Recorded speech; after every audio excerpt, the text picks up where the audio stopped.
Hi everyone, I'm Emma, and this is my story, a story that I never thought I'd be sharing. But after everything that's happened, I feel like I have no choice. I'm 28, married to Mike, who is 29, and we've been through a lot together. I never imagined I'd be caught in something so ridiculous and hurtful, especially with my own sister. But here we are. This has all been unfolding over the past week, and I'm honestly still processing the events. I don't know if it's because I'm in shock or if it's because I never expected my life to take this kind of turn, but I'll do my best to lay it all out. Growing up, my sister Olivia and I were inseparable. We finished each other's sentences, shared our dreams, and stood up for each other no matter what. People would always say we were two peas in a pod, and I honestly believed that. She was my best friend. But as we grew older, things started to change.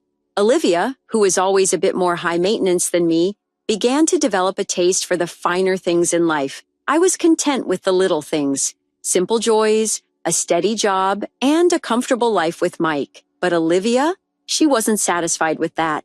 Our parents weren't exactly rich, but they always did their best to provide for us. But Olivia didn't seem to care about that. She wanted more.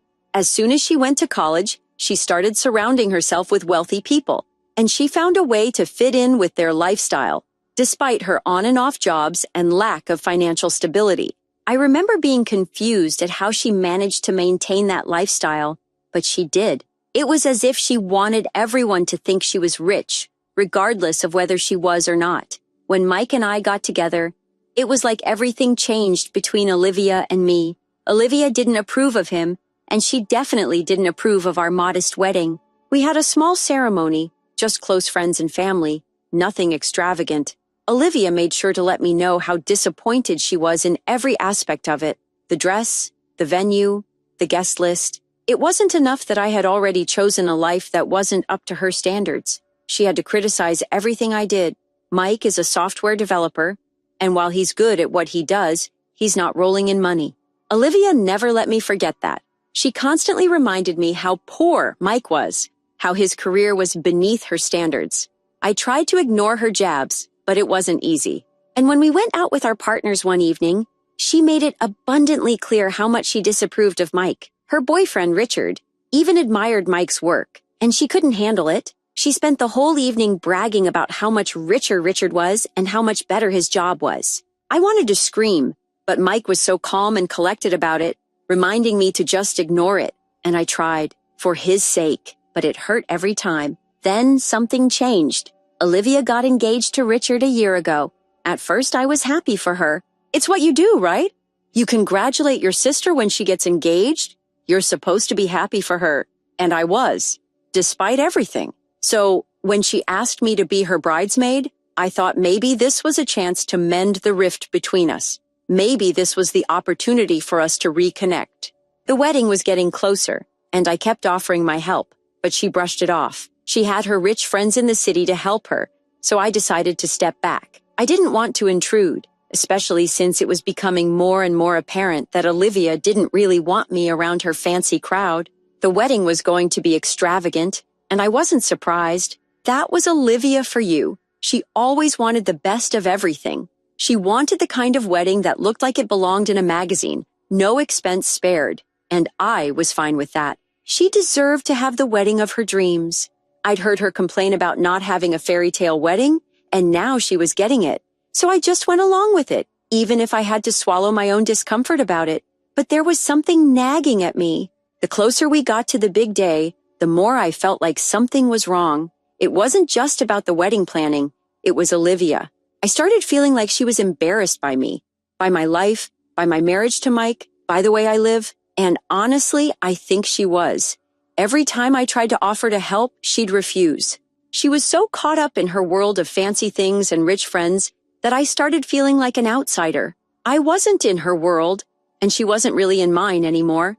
The night of the rehearsal dinner, I tried to shake off that feeling. I wanted to be there for her, to show her that no matter what had happened between us, I still loved her.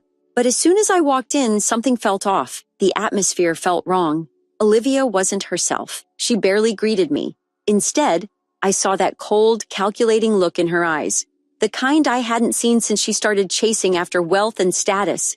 I tried to brush it off, thinking maybe it was just the stress of the wedding, but I couldn't help but feel a pang of unease. Something wasn't right. The night began just like any other rehearsal dinner. The food was great, the venue was beautiful, and we were all supposed to be celebrating Olivia and Richard. But then, it happened. Olivia suddenly gasped, and we all turned to look at her. She was frantically searching her purse, her eyes wide with panic. "My ring! My engagement ring is gone!" she cried out, and just like that, the room went silent. People started standing up, searching around, trying to help. I was confused, shocked even, but I got up to help. I thought maybe it had fallen under the table or somewhere nearby, but before I could move an inch, Olivia's eyes locked onto mine. "Did you take it?" she asked, her voice sharp, accusing. I was stunned. I could feel all the eyes in the room on me. The whispers started immediately. People were looking at me like I was guilty. It was as if I'd already been convicted in the court of public opinion. And then it came, her next accusation. "You've always been jealous of me," Olivia said, her voice trembling with fake emotion. "You've probably pawned it to pay off your debts, haven't you?" I could hardly breathe. Why would I steal my sister's ring? Why would I do that? The only reason I was even there, after everything, was because I loved her and wanted to be a part of her special day. But none of that mattered. At that moment, I became the villain. The guests murmured among themselves, and I could feel their judgment. Mike, who was standing beside me, tried to intervene, but Olivia wasn't having it. She was on a roll now, accusing Mike of being my accomplice. She ranted, getting more and more aggressive with each passing moment. My heart was breaking as I watched my sister turn into someone I didn't recognize. It wasn't just the accusation that hurt. It was the way she twisted everything. She'd always been the golden child in our family, the one who could do no wrong. And now here I was, being painted as the villain in her drama. My own family, my parents, stood there, unsure of what to do. I couldn't look at them. I didn't want to.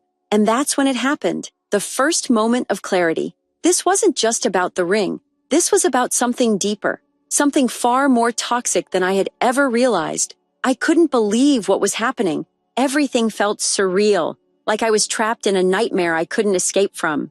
Olivia, my sister, the person I had shared so many memories with, was accusing me of something I never would have imagined in a million years. And the worst part was that everyone was looking at me as if I had already been found guilty. I felt like the air had been sucked out of the room. I tried to remain calm, but my hands were shaking. I opened my mouth to explain myself, but before I could get a word out, Olivia kept shouting, "You've always been jealous of me, haven't you? You've always wanted what I have.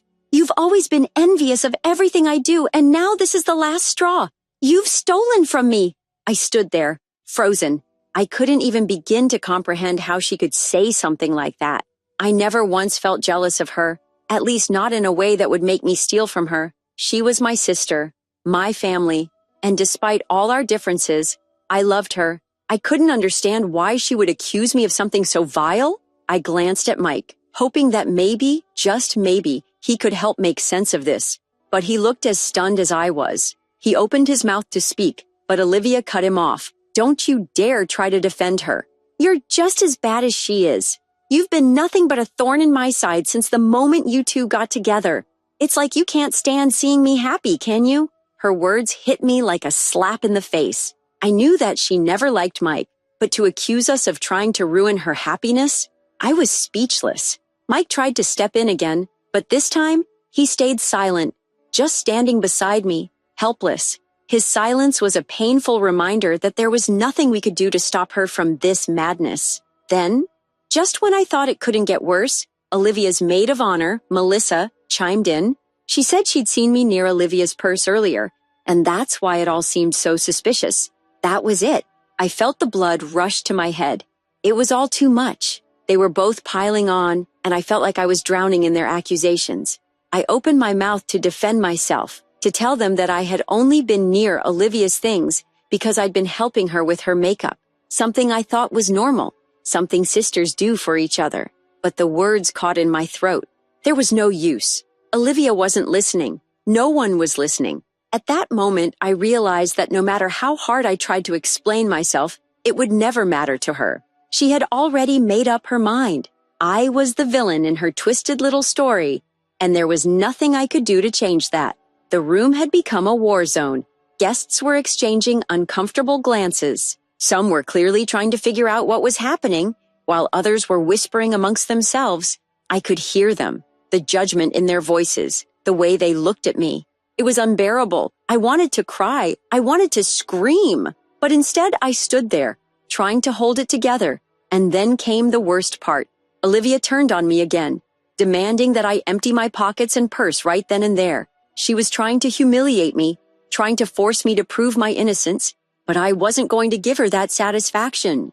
No, I said firmly, trying to steady my voice. I'm not going to prove my innocence to you. You're accusing me of something I didn't do, and I shouldn't have to stoop to your level to show you that. Olivia's face twisted with fury. Well, if you have nothing to hide, then you should have no problem showing us. You're just guilty, aren't you? She spat. If you're innocent, you'll show us. Otherwise, you're just confirming what I already know. Her words hit me like a punch to the gut. I couldn't believe she was putting me through this. I was her sister, for God's sake. But in her eyes, I was nothing but an enemy. And she wasn't stopping. She turned to the staff at the venue, and before I knew it, she had called security. My stomach churned. She was actually going to have me searched like a criminal. As the security guard started to approach, I could feel the humiliation sink in. But just as I thought I couldn't bear it anymore, Richard, her fiancé, stepped forward. Olivia, enough, Richard said, his voice cold but firm. This has gone too far. Olivia's eyes flashed with anger. She rounded on him, accusing him of taking my side, of siding with the family instead of her. You're just going to let her get away with this, Richard? She screamed. You're going to let them make a mockery of me? You're going to let her destroy my life? Richard looked shaken, but he didn't back down. He held up his hands. Olivia, calm down. You're making a scene. This isn't how we should handle this. We should just talk. We should figure out what happened, not turn it into a spectacle. But Olivia wasn't listening. The more Richard tried to reason with her, the angrier she became. It was like she couldn't stop herself, like the rage and desperation had consumed her completely. She kept screaming and crying, demanding that I be searched, demanding that I pay for her ruined life. But before the situation could escalate further, something caught my eye. I saw a glint near one of the tables. My heart skipped a beat. I stepped forward, almost instinctively, and bent down to pick something up. It was the ring, the missing engagement ring. I couldn't believe it. It was right there, lying on the floor, as if it had always been there. I held the ring up for everyone to see, my hands shaking. Is this your ring, Olivia? I asked quietly, my voice steady despite the chaos. For a moment, Olivia's face showed genuine shock. Her mouth opened, and I thought for a split second that she might apologize. But instead, she reached for the ring, her fingers shaking as she snatched it from my hand. And then, to my utter disbelief, she turned to the crowd and said, I knew it. She was probably just going to plant it to make herself look innocent. We need to check the CCTV footage. My mind went blank. I couldn't believe what I was hearing. She had just accused me of planting the ring after I had found it on the floor, in front of everyone. She was trying to twist the situation even further. I wanted to scream, to shake her and demand an explanation, but I couldn't. All I could do was stand there, feeling like the whole world had just turned upside down. Richard, finally fed up, stepped in once again. Olivia, this is ridiculous. He said, we're not doing this. We're not going to make this worse. We need to calm down and we need to talk rationally. But Olivia wasn't having it. She stormed off, leaving Richard and the rest of us standing in stunned silence. At that point, I realized I couldn't let her get away with this. I couldn't let her destroy everything, including me. I had to stand up for myself, for the truth. I think we need to check the CCTV, I said firmly. That will make everything clear. And that's when everything began to unravel. The moment Olivia accused me, I was frozen. It was as if the room around me didn't exist anymore. All I could hear was her voice, cutting through everything, claiming that I had taken her precious engagement ring. I stood there, trying to make sense of what was happening, my heart pounding in my chest. I've never been accused of something so vile in my life, especially not by my own sister. I tried to stay calm, to reason with her. Olivia, I didn't take your ring.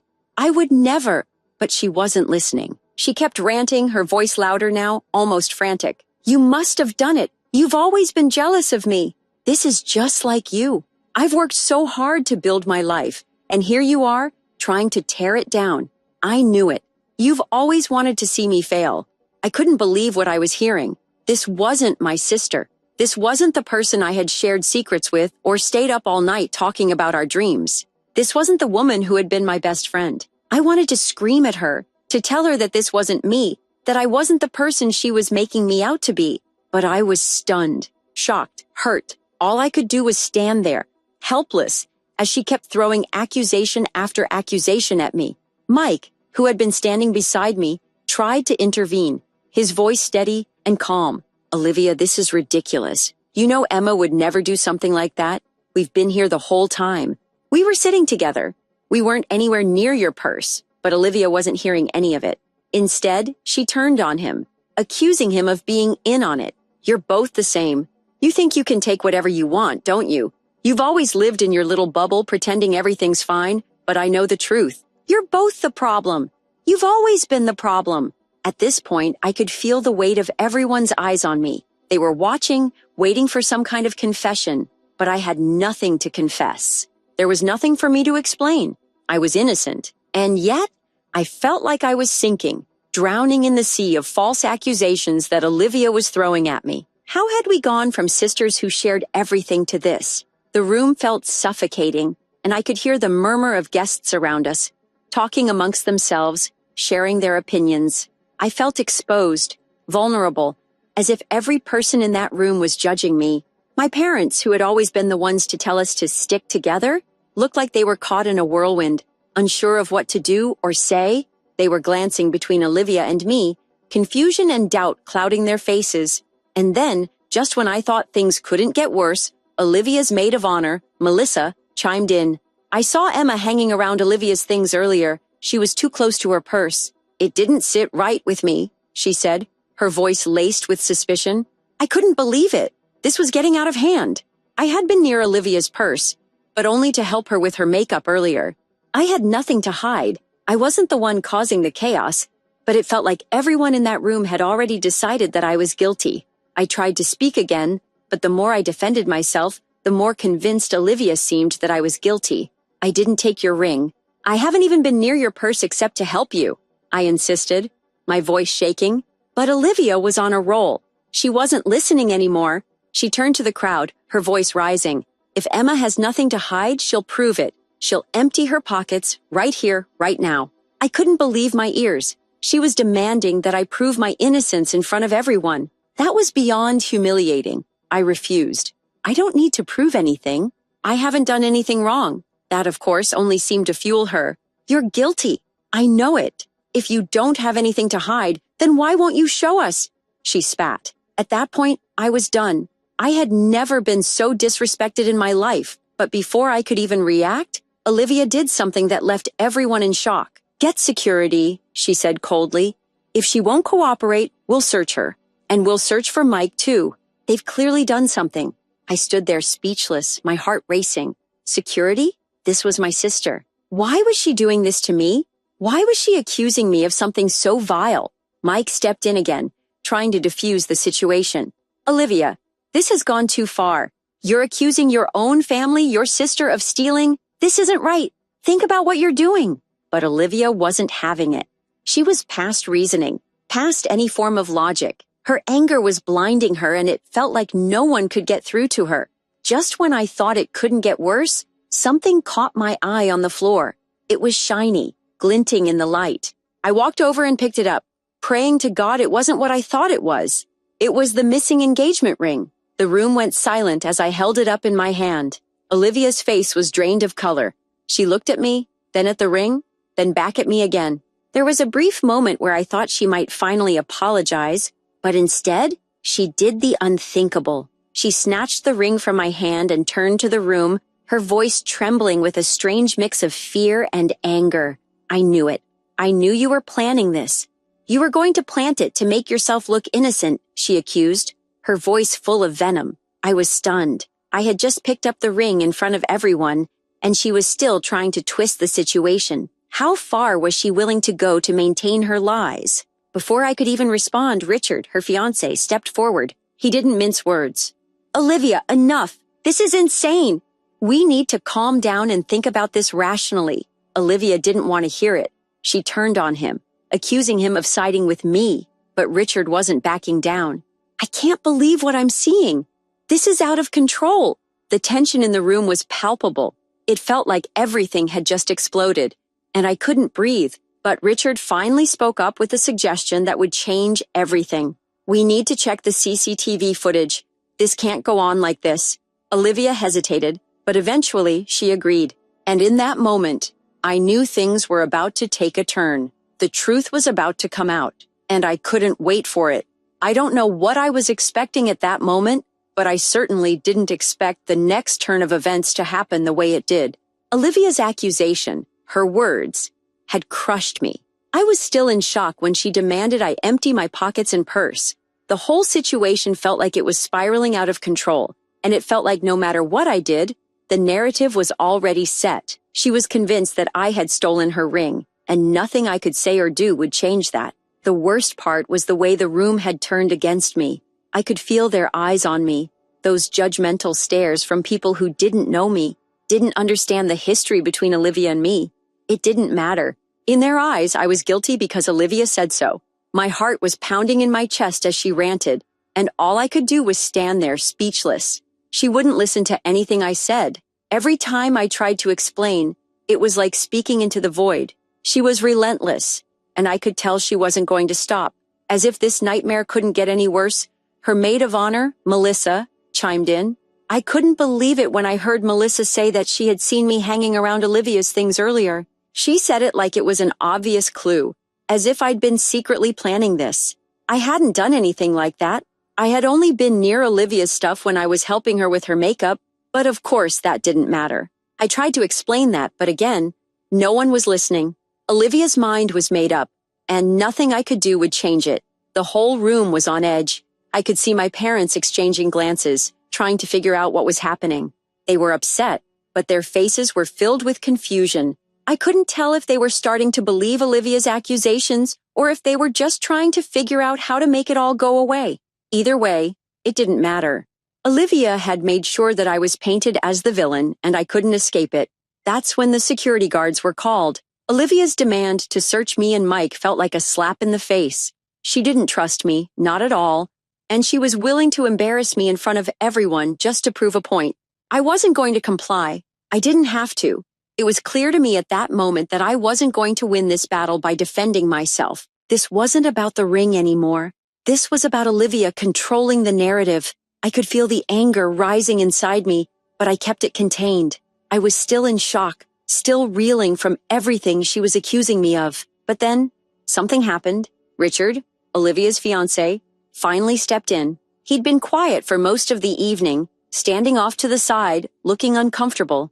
But now, he spoke up, and what he said changed everything. Olivia, Richard said, his voice calm but firm, this has gone too far. You can't accuse your own sister of stealing from you, especially when there's no evidence. This is ridiculous. For the first time that night, I saw Olivia hesitate. She looked at Richard, and for a brief moment, I could see doubt in her eyes.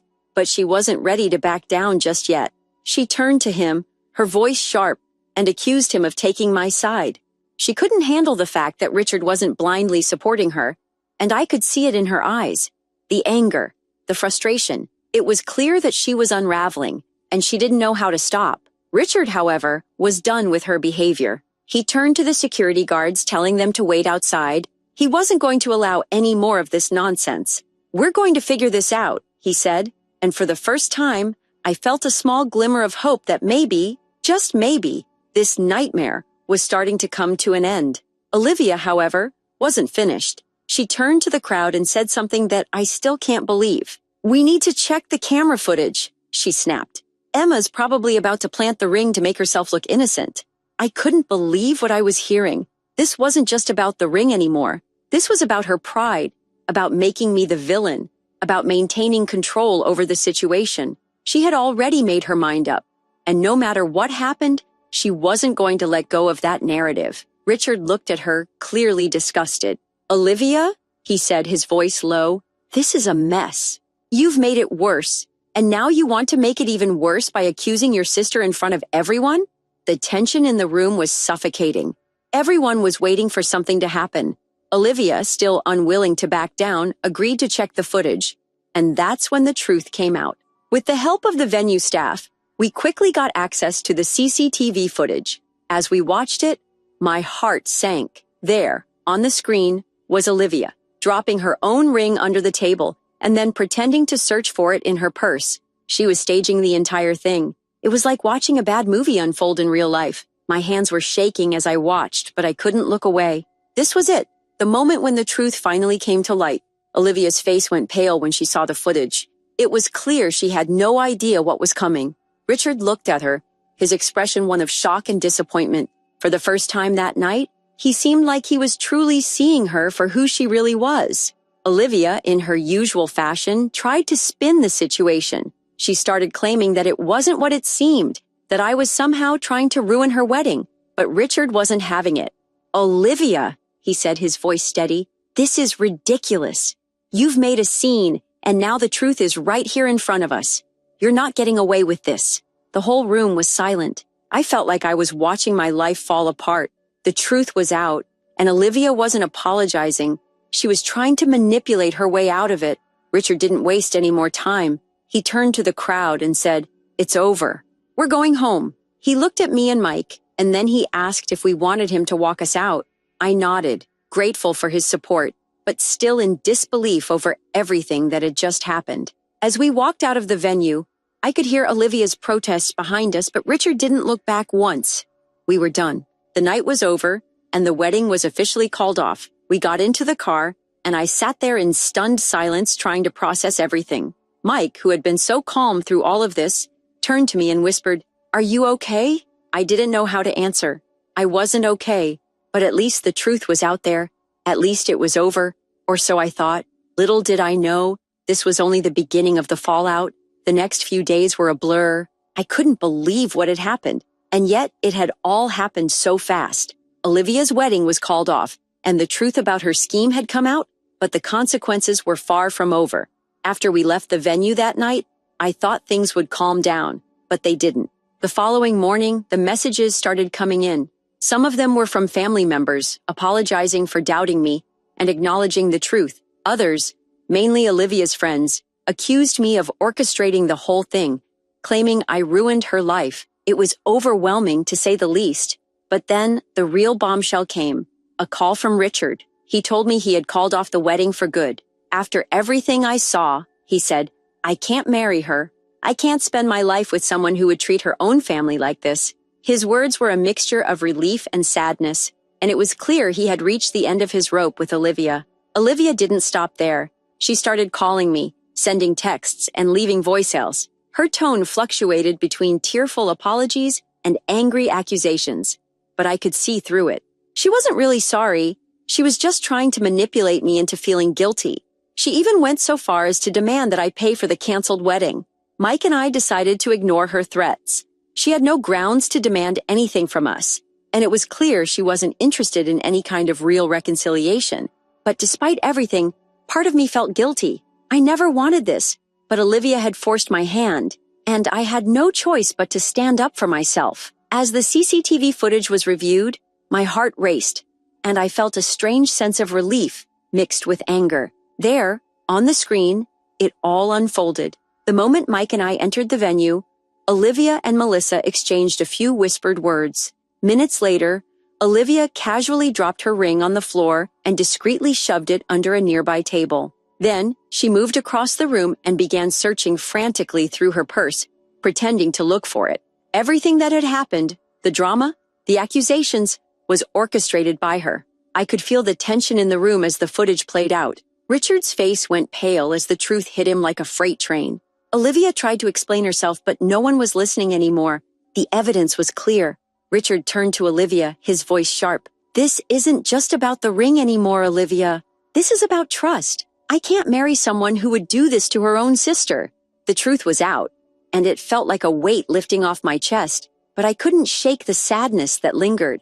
"Olivia, who I had once been so close to, had shattered all the trust I had in her. Richard walked us out of the venue, apologizing repeatedly. He said he was going to reevaluate everything. As we left, I heard Olivia's protests behind us, but I didn't look back. Days later, we received messages, some apologetic, others still accusing. Olivia, in a desperate attempt, had already turned to legal threats, demanding that we pay for the wedding costs. But I knew deep down, I wasn't responsible for her mess. She had only herself to blame. Now, Mike and I are just focusing on our lives, trying to heal from the chaos, and rebuilding what was almost destroyed by her actions. I'm done letting Olivia manipulate me. I've learned to protect myself, even if it means walking away from family. Story 2.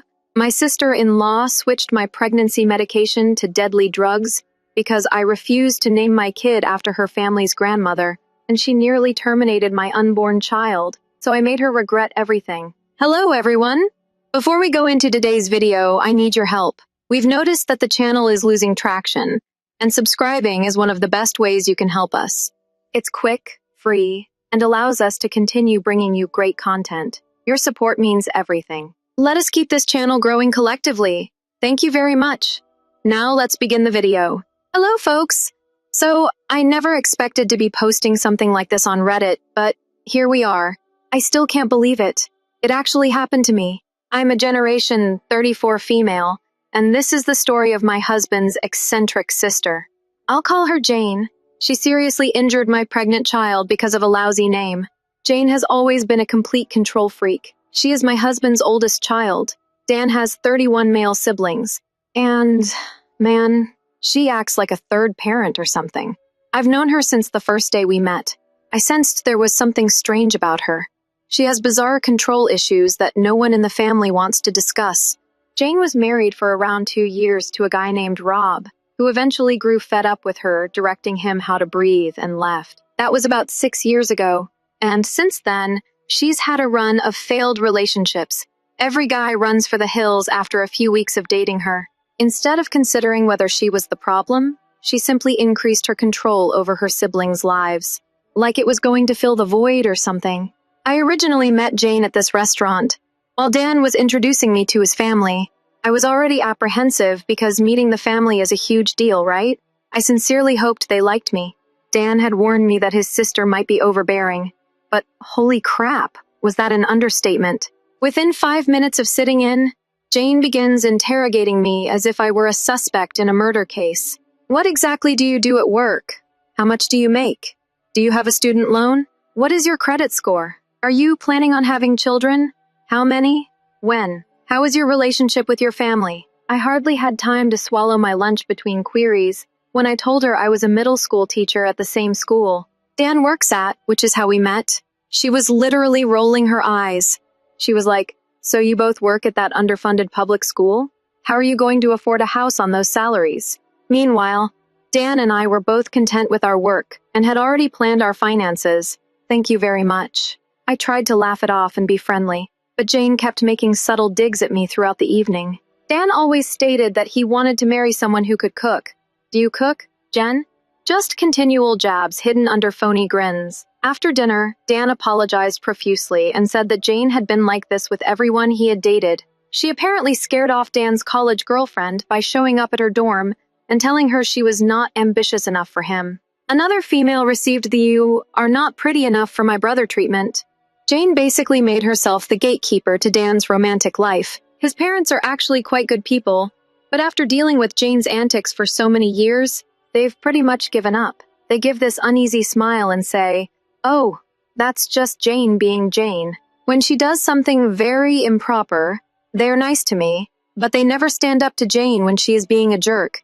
Dan was always there for me, even when he told Jane to back off and mind her own business. He even threatened to cease attending family gatherings if she couldn't be nice to me. That only made her hate me more, because she believed I was turning her brother against her, when, in reality, he was simply growing a spine. I tried to be the bigger person for a long time. I invited her to my birthday parties. I sent her holiday cards. I even helped her move apartments when everyone else was too busy. They probably didn't want to put up with her bossing them around for 8 hours. Nothing worked. She would accept my assistance, then turn around and tell Dan that I had folded her sweaters incorrectly, scuffed her coffee table, or whatever. Honestly, we should have just cut her off entirely. However, you are familiar with the dynamics of familial relationships. You keep giving opportunities to people who do not deserve them because they are family, and that is just how they are. Dan would say things like, "She's still my sister, and she has issues, but she means well." It's familial guilt that keeps poisonous people in your life for far longer than they should be. After a few years of dating, Dan proposed, and Jane completely lost it. She attempted to persuade Dan that I had somehow captured him. She even mentioned that I could be faking a pregnancy to persuade him to propose. I was not even pregnant. When that didn't work, she attempted to take over our wedding plans. She had opinions about everything: the venue, the food, the music, my attire, and the invitations. She continued saying things like, "As the groom's sister, I believe I should have a say." When we did not allow her to arrange our wedding, she arrived for the ceremony wearing white. Like, really? That is incredibly petty. During her speech at the reception, which she insisted on giving even though we had not asked her to, she shared this extremely humiliating anecdote about Dan marrying the bed when he was 8, and then concluded, "I just hope Jen is patient with all of his little quirks." The entire room was awkwardly silent. Dan and I were married 2 years ago. Jane somehow became even more mad. She reportedly determined that her new job would be marriage quality control inspector, or something. She began turning up at our house unannounced, around 3 or 4 times per week, generally around dinner time. Coincidence? I guess not. The first few times, I was still trying to be kind. "Oh, Jane, what a surprise. We were just sitting down to eat, but there is enough if you want to join us." She'd act like she was doing us a tremendous favor by accepting. Then she'd take 2 bites of whatever I made and make this face like she'd just eaten a lemon. "Do you eat pasta this often? No wonder Dan has gained a few pounds." Just continual minor complaints of everything. After supper, she'd wander about our house like she was conducting a health inspection. She'd trace her finger across our bookshelves, searching for dust. She would open our refrigerator and cabinets without asking and begin reorganizing everything. She once brought her own cleaning products since, evidently, our bathroom did not meet her standards. I once caught her snooping through our mail. Another time, she was searching through our closet, criticizing how we organized our clothes. She even attempted to go through our nightstand once. But that's where I've drawn the line. I was like, "Jane, that is private." And she acted really offended, as if I was being unfair. I tried talking to Dan about it, and he agreed that it was getting out of control. He started telling Jane she needed to phone before coming over, but she either ignored him or became overly theatrical about it. I had no idea I required an appointment to see my own brother. Amazing. Marriage has transformed you. You were never this unwelcoming before. Then she'd go to their parents and cry about how Dan had changed since they married and how I was turning him against the family. His parents would contact Dan, and he'd have to explain that asking your sister to call before coming over is a common boundary that most grown-ups respect. The saddest part was that his folks seemed to support her. They'd say things like, "You know how Jane is. She just wants to be involved, or she's looking out for you or her family. She does not need to call beforehand."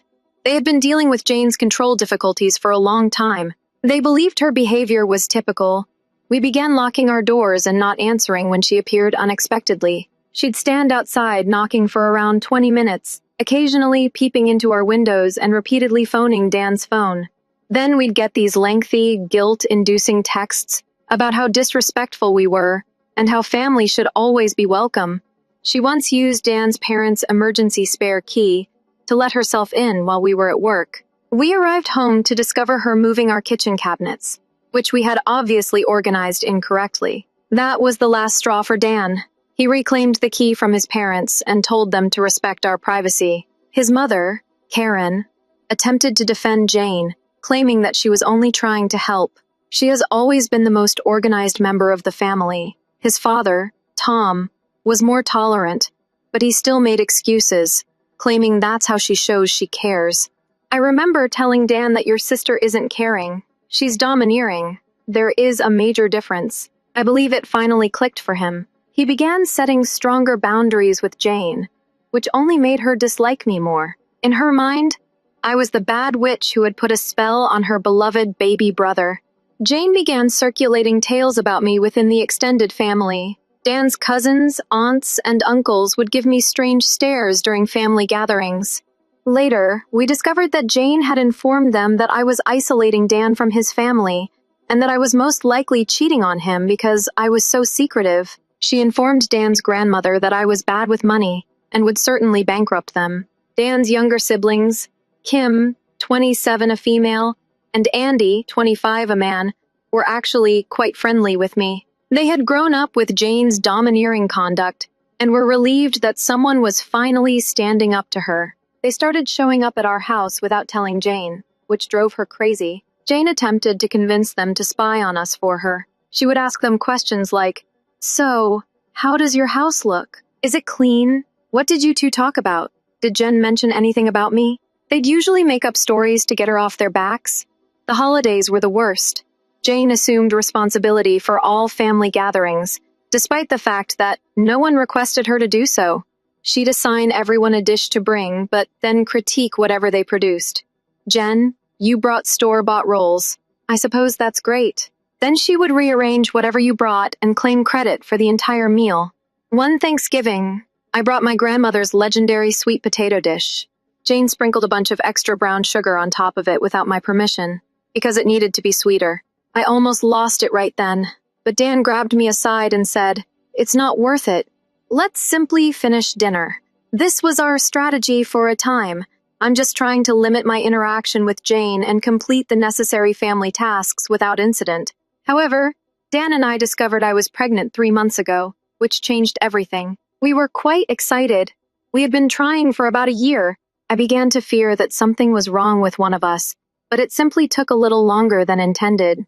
When I saw those 2 lines on the pregnancy test, I yelled so loudly that Dan assumed I had found a spider. We chose to wait until I was over the first trimester before telling anyone, just to be safe. But when the time came, we decided to make the announcement during a family dinner at Dan's parents' home. I was apprehensive about Jane's reaction, but Dan suggested that maybe this might help her relax a little. She's constantly talking about wanting to be an aunt. The dinner started as rather regular. Jane was being her normal, slightly obnoxious self, wondering if I had finally figured out how to make a nice roast. When Mom heard Karen was letting me help with supper, I just smiled and ignored her since I was overjoyed with our news. After the main meal, Dan informed us that we had an announcement. As soon as he said Jen is pregnant, the table exploded. His parents cried and hugged us. Kim and Andy cheered, as did Jane. Jane seemed normal for once. She sprang up and gave me a genuine embrace. She did not give me one of her typical false side embraces. She started crying and screaming. She couldn't wait to be an aunt for almost 5 minutes. I thought, wow, maybe a baby will truly change things for Jane. Then came dessert, and everything went wrong. Jane quickly stands up, holding her wine glass. She'd already had 3 by this point, and makes this declaration as if she's the Queen of England, or something. Since this is Mom and Dad's first grandchild, I think we should discuss names. I've always wanted to name my first niece or nephew after Grandma Liz. Their grandma, Elizabeth, died about a year before I met Dan. She was allegedly an outstanding woman who kept the family together during difficult times. Jane went on and on about family traditions and honoring Grandmother Liz's memory. The whole table became quite quiet. Dan and I exchanged this. "Oh no. Look, we've already settled on names. If it was a boy, we planned to name him after Dan's grandpa Joe. If it was a girl, as we discovered later, it was.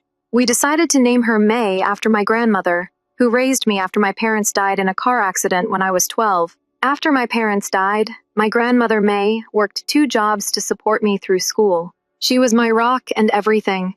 She died from breast cancer just last year, and it meant everything to me to commemorate her by naming my baby after her." Dan cleared his throat and explained, "Actually, Jane, we've already decided on names. If it's a girl, we'll name her May after Jen's grandmother." The expression on Jane's face. I swear, the temperature in the room plummeted by around 20 degrees. Her phony smile froze in place before gradually morphing into this expression of utter anger. "May, what type of name is that?" "Nobody in our family is named May." I attempted to convey how important my grandmother was to me, and how she raised me after my parents died. Jane stopped me off mid-sentence. However, this is the first grandchild in our family. It should have a name based on our family customs. Dan's mother attempted to smooth things over. Jane? May sounds like a lovely name. And it's their baby. They get to make the decision. That's when Jane totally lost it. She slapped her wine glass down so forcefully that it smashed, scattering red wine and glass pieces across the table. This is complete crap. She comes into this household and completely discards all of our traditions. That's quite disrespectful. Then she looked directly at me and said something I'll never forget. Your grandma was not even your biological parent. Thus, it is not as important as remembering our family's genuine grandmother. The entire table gasped. I burst into tears. Who says that to someone whose parents died when they were children? Dan jumped up and yelled at Jane to apologize immediately. Instead, she grabbed her purse, flipped over her chair, and stormed out, slamming the door so hard that a picture fell off the wall. Karen tried to console me while Dan and his father, Tom, argued over Jane's behavior. Tom was like, "She didn't mean it that way." And Dan was like, "How exactly did she mean it?" There is no other way to understand what she said. The rest of the night was incredibly awkward. After that, we left quickly in the car. Dan kept apologizing for his sister, saying he'd never seen her behave so badly before. I was still crying, partly from shock at what she'd said, and partly because pregnancy hormones were making everything feel 10 times worse. Over the next few weeks, Jane launched an insane smear campaign against me. She informed everyone in the family that I was disregarding their traditions and attempting to erase their family history. She even called my school principal to complain about me. Fortunately, he knew me well and did not take her seriously. Dan's parents were stuck in the middle. They'd call and say things like, "Maybe you could use Elizabeth as your middle name," or "Jane is simply very emotional about family traditions." They weren't directly supporting her, but they weren't exactly condemning her behavior either. Our baby shower was a complete disaster because Jane showed up uninvited and spent the entire time making passive-aggressive remarks. She brought a gift, a baby blanket with the name Elizabeth embroidered on it, and made a big deal of presenting it in front of everyone. My friends were all asking, "Who is this crazy lady?" Things became so tense that we stopped attending family dinners. We only saw Jane when absolutely necessary, but one time we had to go to Dan's parents' house for his father's birthday dinner. I really didn't want to go because I knew Jane would be present. But Dan felt bad about missing his father's birthday, and I did not want him to go alone. I was about 5 months pregnant at the time, and had been taking the special prenatal vitamins that my doctor had prescribed. They were these big horse pills that were kind of hard to swallow, but my doctor said they were better than the over-the-counter ones because of some specific nutrients that were good for the baby's development. I had to take them at the same time every day, 7 p.m. in the dot, so I carried them with me to the meal in my purse. When we got there, I put my purse in the guest bedroom, where we usually leave our items during family reunions. Dinner was actually going okay at first. Jane was ignoring me totally, which was honestly a tremendous improvement over her regular conduct. She kept talking to everyone except me, which was great with me. I was simply trying to get through the evening without any drama. Around 7 p.m., I excused myself to go take my prescription. I walked to the guest room, grabbed my medication bottle from my handbag, and she took out a pill.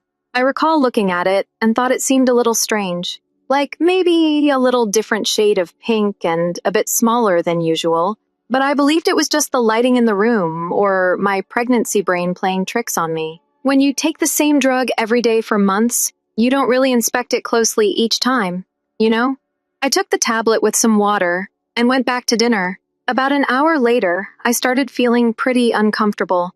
At first, I thought maybe it was simply pregnancy issues. You get all kinds of weird symptoms, but suddenly I got quite dizzy, as if the room was spinning. I felt sick, and my vision became hazy around the corners. Then I felt intense cramps in my abdomen, worse than any regular pregnancy sensations. I recall grasping Dan's arm and murmuring, "Something is wrong." He took one glance at me and knew this was serious. My face had seemingly turned absolutely white, and I was sweating. Dan informed his parents that we needed to go to the hospital and helped me up. I could hardly walk at that point. Jane was just sitting there, watching with a strange expression on her face. Not as concerned as everyone else, more like curious.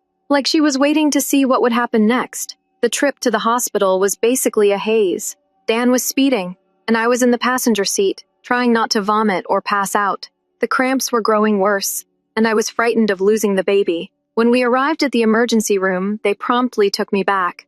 The physicians asked me a lot of questions about what I ate and whether I had fallen, which drugs I was taking. When I mentioned my prenatal vitamins, they wanted to see them. Dan stated that they were at his parents' house but described them in detail. The doctor seemed concerned and requested some blood tests as we waited for the findings. Dan called his parents to explain what had happened. His mother, Karen, ran straight to the guest room to fetch my medicine bottle to go to the hospital. That's when things became even wilder.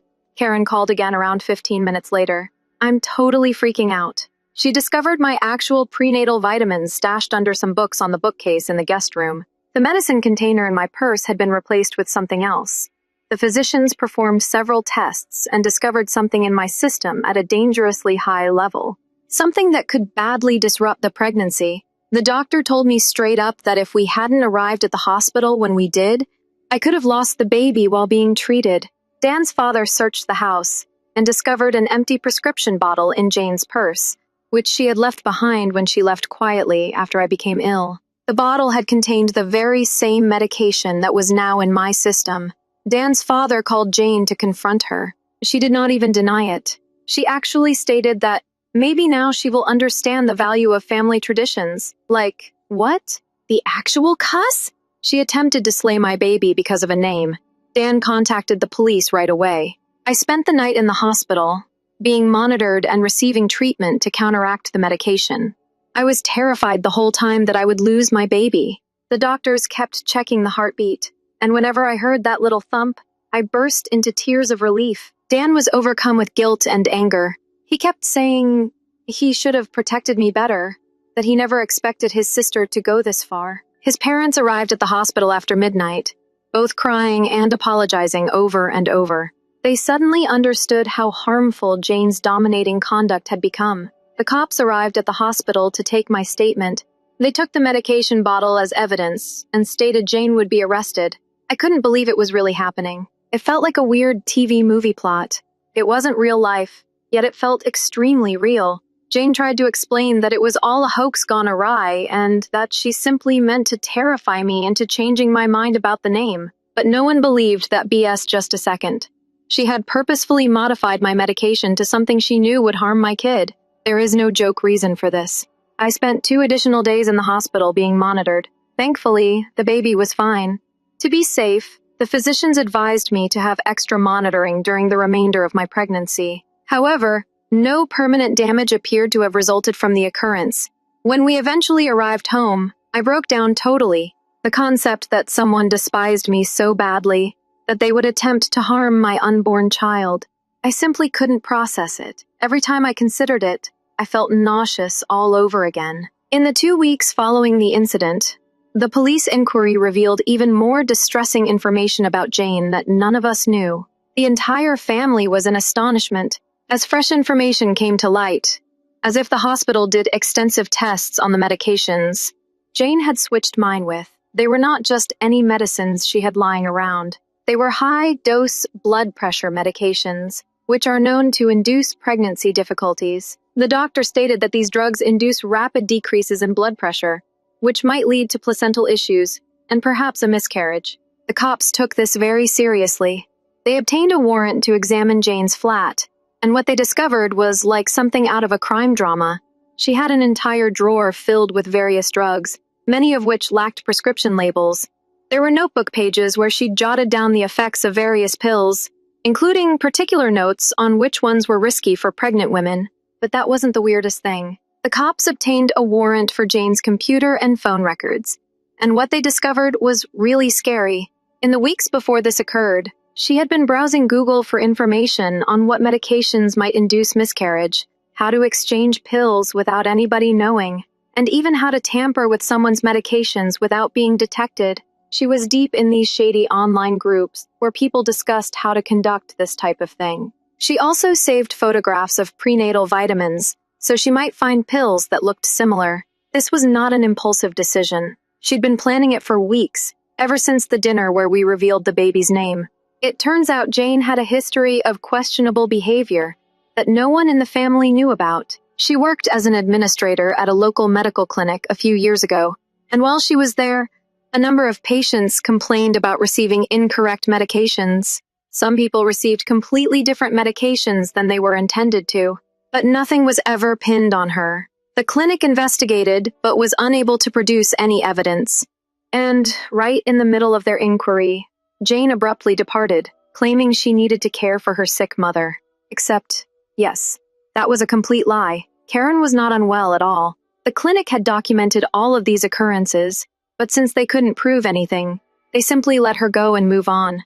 With this fresh evidence, the police were revisiting previous cases to determine whether Jane was also involved. When the police approached Jane with all of the evidence, she finally broke down and confessed. Her explanation was terrifying. She claimed she couldn't bear the notion of her family's first grandchild being named after someone else's grandma, instead of her own. She tried to excuse her behavior by claiming that she was defending her family's legacy and that I needed to learn to respect family customs. Even more disturbing, she expressed no remorse. According to the police, when asked if she realized she could have harmed the infant, she simply shrugged and answered, "I wasn't trying to dispose of it, just terrified Jen enough that she reconsiders the name," as if my baby were simply a pawn in her wicked game. Dan was extremely devastated when he discovered his sister was capable of such planned brutality. He was really messed up.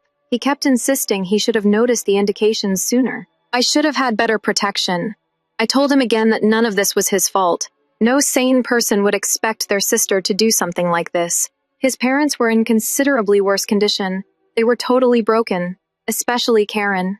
She continued apologizing to us, saying she should have sought Jane's assistance. Years ago, she began exhibiting dominating characteristics. She shared some deeply frightening details about Jane's childhood that she had never told anyone before. Jane apparently had major control issues from an early age. Even when the siblings were younger, she would frequently trash her siblings' and sisters' toys and clothes. If they didn't do exactly what she wanted once, she strangled Dan's pet hamster because he wouldn't allow her to borrow his bike. Karen confessed that they always dismissed these instances, saying she was just being protective or that she would grow out of it. They never sought professional aid for her because they were concerned about what others may say. They were now consumed with guilt, feeling responsible for failing to address these concerns when Jane was younger. Kim, Dan's younger sister, finally spoke up about her own interactions with Jane. She informed us that while she was in high school, she felt really unwell after drinking a smoothie Jane made for her. Everyone assumed it was just food sickness at the moment, but Kim feared Jane had put something in the drink because they had a large dispute earlier that day about Kim's boyfriend, whom Jane disliked. Kim claimed she was too afraid to speak up at the time, since Jane wielded so much power over the household. Hearing about what Jane did to me inspired Kim to finally speak up about her own experience. Now, the district attorney is taking the case extremely seriously. Jane was facing many counts, including attempted assault on a pregnant woman and tampering with prescription drugs. Jane's counsel attempted to cut a bargain by claiming temporary insanity due to emotional upset over family concerns. But the proof of premeditation was simply too great. The DA's office stated that her thorough investigation and preparation demonstrated a clear purpose to inflict harm. We were given a restraining order against Jane. She was not allowed to get within 500 feet of us or touch us in any manner. The cops recommended us to put security cameras throughout our home in case she did anything else. After getting released on bail, they were scared that she would try to retaliate now that she had been revealed. My baby and I were doing much better physically. The physicians were constantly monitoring us with weekly ultrasounds, but they indicated there appeared to be no long-term damage from the incident. Nonetheless, the entire experience was really upsetting. I grew anxious about my prescription and triple-checked everything before taking it. Dan began storing all of my meds in a lockbox that only we had the key to. The entire family was falling apart. Dan's parents began treatment to deal with their guilt. Dan was having difficulty sleeping, continually monitoring our security system, and waking up in the middle of the night to ensure that all doors and windows were closed. Kim and Andy were processing their own childhood traumas with Jane, which they had ignored for years. Despite this, we still had a baby on the way. We were trying to stay positive and focused on preparing for our kid, but it was difficult with this gloomy cloud hovering over everything. Jane's trial took place about a month after the tragedy, and it was far more taxing than we anticipated. I was 6 months pregnant at the time, and my doctor was concerned about my stress, but I needed to testify. Walking into that courtroom and seeing Jane sit there with her lawyer was one of the most difficult things I've ever done. She appeared perfectly normal. In her clean blazer and tidy bun, she looks like everyone's slightly uptight elder sister. It was difficult to believe this was the same person who had carefully planned to hurt my baby. Jane's attorney pulled out all the stops. He gathered coworkers and friends to discuss how kind and thoughtful she was, always remembering birthdays and organizing charity drives. Simply the nicest person ever. Then he took a full pour. The rejected woman Angel stated that her divorce, failed romances, and feeling excluded from the baby naming custom caused her to have a brief lack of judgment. I nearly laughed. A brief lapse given the weeks of planning. The prosecution shut it down quickly. She showed forth Jane's search history, demonstrating that she began seeking ways to trigger miscarriages. The same night, we revealed the baby's name. Then followed the text. The prosecutor read them out loud. I had to teach Jen a lesson. She replaced her cherished prenatal vitamins with something that made her nervous. You might even lose the baby. Then they can start over with a suitable name. My stomach twisted. She thought it was humorous that I would lose the baby. Jane's lawyer attempted to frame it as emotional grief from not having a family of her own. But after hearing those messages, the jury was finished with her. The judge imposed a 5-year prison sentence, along with required psychiatric counseling. Jane began shouting that this was entirely my fault, that I had turned her family against her, that I had ruined her life. It required 2 court officers to remove her from the courtroom. Dan just sat next to me, clutching my hand so tightly that it almost ached. Tears were flowing down his face. Outside the courthouse, reporters were waiting for statements, but we simply pushed past them to our car. I was 6 months pregnant at the time, and felt like I was about to pass out from the stress and heat. Dan's parents wanted to speak with us, but Dan simply said, "Not now," and took us home that night. We simply sat on our couch in silence for hours. So, what do you say after something like that? Your sister has been sentenced to prison for attempting to dispose of your newborn baby. There is no Hallmark card for such a situation, you know. Dan finally broke down about midnight, sobbing like I'd never seen before. He kept saying he felt like he'd lost his sister twice, once to her preoccupation with control, and now to prison. I didn't know how to soothe him. I was still analyzing my own emotions towards things. The following several weeks were a complete blur. Dan's parents contacted him almost daily, but the conversations were awkward and strained. They were attempting to understand their own guilt about Jane. Karen would call, crying and apologizing repeatedly for not recognizing the warning signals sooner, and for not safeguarding us better. Dan's father, Tom, had to seek medical leave from work due to extreme chest symptoms caused by stress. His doctor was concerned that he would have a heart attack if he didn't take time off to heal. The entire family was falling apart. Kim briefly went back in with her parents to help them, because Tom was not feeling well, and Karen was hardly functioning. She'd called Dan on occasion to whine about how difficult it was to be back in that place, filled with memories of growing up with Jane. Jane's lawyer contacted us around 2 weeks after the sentencing. Jane sought to appeal the verdict based on fresh evidence about her mental state.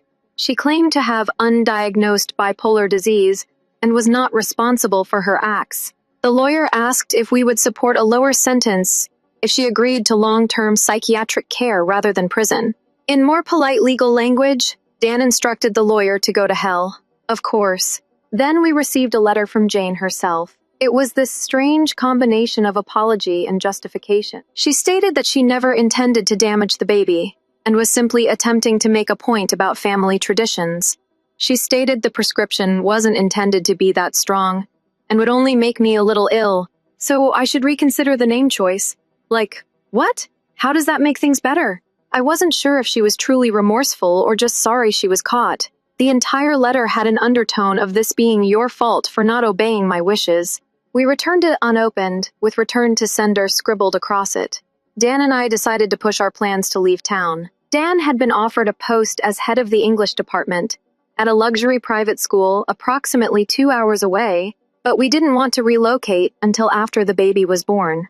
Despite everything that had happened, we desired a fresh start as quickly as possible. Finding a house, packing, and moving when 7 months pregnant was not enjoyable. However, getting away from it all has been extremely beneficial to our mental health. The best part is that Jane doesn't know where we live anymore. The return address on her letters is her only tie to us, and it is Dan's parents' address. We ensured that our new address was not made public, and we urged family members not to disclose it with anyone. My due date came closer. The tension seemed unreal. Even though the doctor stated everything looked fine, I couldn't shake the thought that Jane had caused irreversible damage. I barely slept. When my blood pressure rose, I would constantly check the locks and pace around the home. The doctor had scheduled an induction, but I went into labor the night before. After 18 hours, our baby girl Elizabeth was born healthy. I burst into tears the moment I held her. Relief, exhaustion, all at once.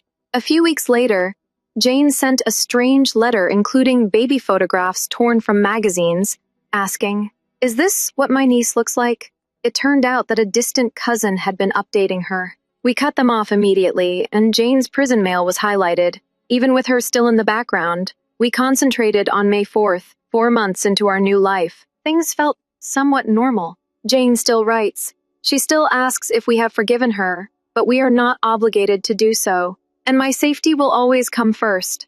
Edit. Many people are asking why we chose Elizabeth as May's middle name, given what Jane accomplished. We wanted to recover it because Dan's grandmother was also named Elizabeth, not merely Jane's choice.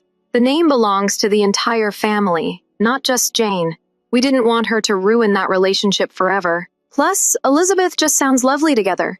Edit. Someone in the comments named me the AH for not showing more understanding of mental illness. Let me be quite clear. Mental illness may explain behavior, but it does not excuse it.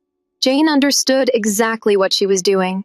She studied drugs, devised extensive strategies, and bragged about it later. She wasn't having a dissociative episode. She made planned decisions over several weeks that may have endangered my baby. I have a lot of sympathy for those who are battling with mental health concerns, but not when they exploit those issues to justify causing harm to an unborn child. Story 3. My sister-in-law sent my son a DNA test kit for Christmas to establish that he was not my husband's. However, when her own son also took one, we discovered that her children were not her husband's. I met my husband, James, in our late 20s, and we soon fell in love. Following 2 years of dating, we got married. Since then, we've had a joyful and tranquil existence. Our friendship looked unshakable, based on trust and shared dreams. We celebrated the birth of our wonderful baby Nathan together. And he has been our pride and delight. Nathan, at 5 years old, brightens our days with laughter, love, and boundless energy. We felt like the perfect little family, and I believed nothing could separate us. That is, until Sarah, my sister-in-law, decided to put a wrench in everything. Sarah and I had never really gotten along. We had an underlying tension since James introduced us. I attempted to be friendly, but Sarah clearly had other plans. She accused me of trying to outshine her, since I wore a cream-colored dress to her wedding. Now, this was not my decision. Sarah had decided for all of her bridesmaids to wear cream. However, on her big day, it suddenly became about me stealing the show. She launched a tantrum, turning what should have been a happy day into an embarrassing one for everyone. From that moment on, it was a never-ending game of sarcastic remarks, backhanded compliments, and petty behavior. If I wore a new dress, Sarah would reply, "That is nice, but I liked it better when I saw it in the store last year." If Nathan reached a milestone, she would try to belittle it by comparing him to her own son, Tommy. It was exhausting, but James and I always chose the high path. We didn't want to let family problems spoil our lives. Furthermore, we wanted Nathan and Tommy to grow up together like brothers. However, things took a nasty turn this Christmas when Sarah sought to stir the pot in unexpected ways. She gave Nathan one of those DNA testing kits that everyone seems to be using nowadays. Initially, I didn't think much of it. Nathan has always been interested in science and enjoys knowing about his family history. But something about Sarah's smug expression as she handed him the equipment didn't sit well with me. I had a feeling there was more to this present than meets the eye. Later that evening, James grabbed me aside. His face was worried. He claimed that Sarah had made unusual, almost cryptic remarks to him about finally receiving some answers and how the truth always comes out. I felt a shiver go down my spine. It wasn't hard to figure out what was going on. Nathan has green eyes, although both James and I have brown eyes. Of course, everyone with even a basic understanding of genetics is aware that recessive features, such as green eyes, can pass down through generations. But Sarah had been making subtle, passive-aggressive statements for years, implying that James might not be Nathan's father. This present was Sarah's deliberate attempt to sow doubt in our marriage, causing James to question Nathan's parentage. I was infuriated. How dare she use something as innocent as a child's curiosity to play petty games? But James and I wouldn't let her win. We knew the truth. Our love and trust for each other were strong, and we weren't going to let Sarah's poisonous actions disrupt that foundation. We decided that Nathan could take the test if he wanted to. We were confident that the results would confirm what we already knew. Nathan is our son, and no test will ever change that. Nathan, utterly oblivious of the tension building beneath the surface, was enthusiastic about the science behind the DNA test. He was excited to learn about his ancestors and where they came from, so we assisted him in the process, and he set off the gear. Meanwhile, Sarah's 14-year-old son, Tommy, was watching everything happen with great curiosity. Tommy decided he wanted to take the DNA test as well. Sarah's husband, Todd, felt it would be a fun family activity, so they also ordered a kit for him. What began as harmless curiosity quickly turned into a family nightmare. Nathan's findings arrived a few weeks later, and everything was as predicted. James was his father. There's no question about it. Tommy received the shock of his life when his results arrived. Todd turned out not to be Tommy's biological father. The truth came slamming down hard. Sarah had an affair over a decade ago, and Tommy is not Todd's child. The discovery shattered the family like a wrecking ball. Todd was devastated. He reared Tommy as his own. Never suspected Sarah had been unfaithful. To make matters worse, Todd sought a paternity test for their 7-year-old daughter. The results confirmed his greatest worries. He was not her father either. Sarah's entire life, which she had worked so hard to shape into the ideal image, was unraveling before her eyes. And this wasn't a quiet, secret disintegration. The entire family was aware, and the consequences were negative. Todd filed for divorce and left their home within a few days. Sarah's world fell, and the once haughty lady who had attempted to destroy my family now stood in the ruins of her own. The irony of the situation was difficult to miss. Sarah's attempt to pull apart my marriage had simply exposed her own lies. Tommy was struck the hardest. He transitioned from a carefree, joyful youngster to a confused and heartbroken young adult. The man he had always called Dad was not his father, and his family was disintegrating.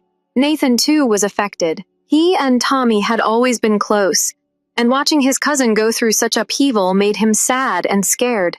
He began questioning why Tommy's father was no longer around, and it hurt my heart to watch him so concerned about his cousin. Sarah's life became increasingly chaotic as time went on.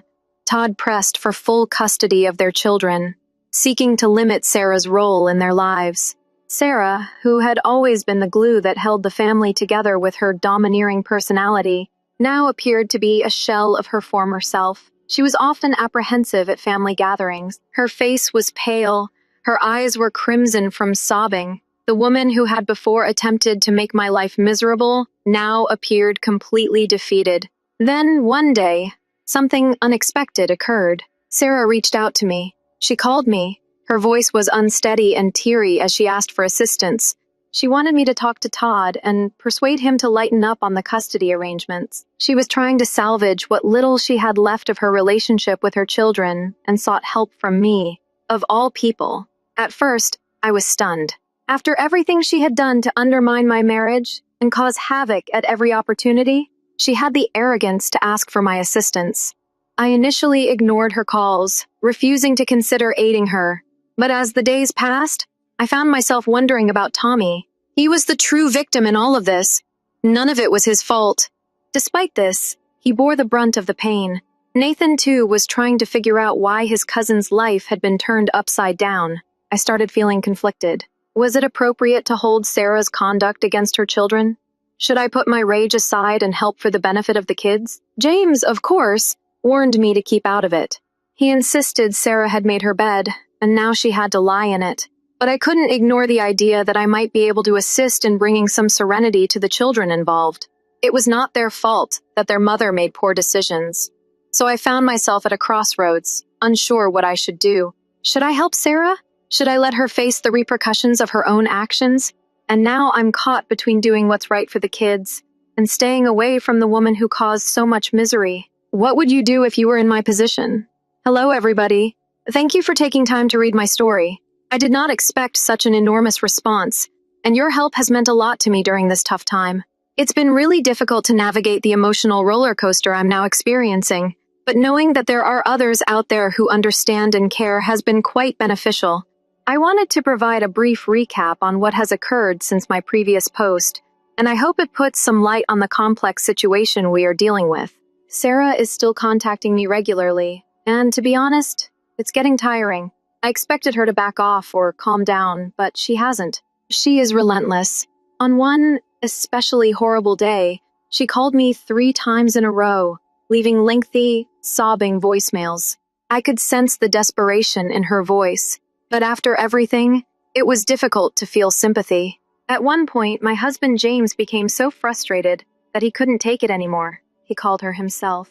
James rarely loses his cool, so when he phoned her, I knew he was serious. I could hear his wrath from across the room. He blew up, telling her he was done with her, demeaning me, and attempting to manipulate our family. He made it apparent that this was more than simply a DNA test. It was about years of snarky remarks, manipulation, and her blatant disrespect for limits. Sarah did not take it well. She burst out crying on the phone, telling James that I had poisoned his mind against her, that I was the one who turned him away from his family. Hearing her sob like that made me conflicted. I felt a sliver of sympathy, but I was largely tired.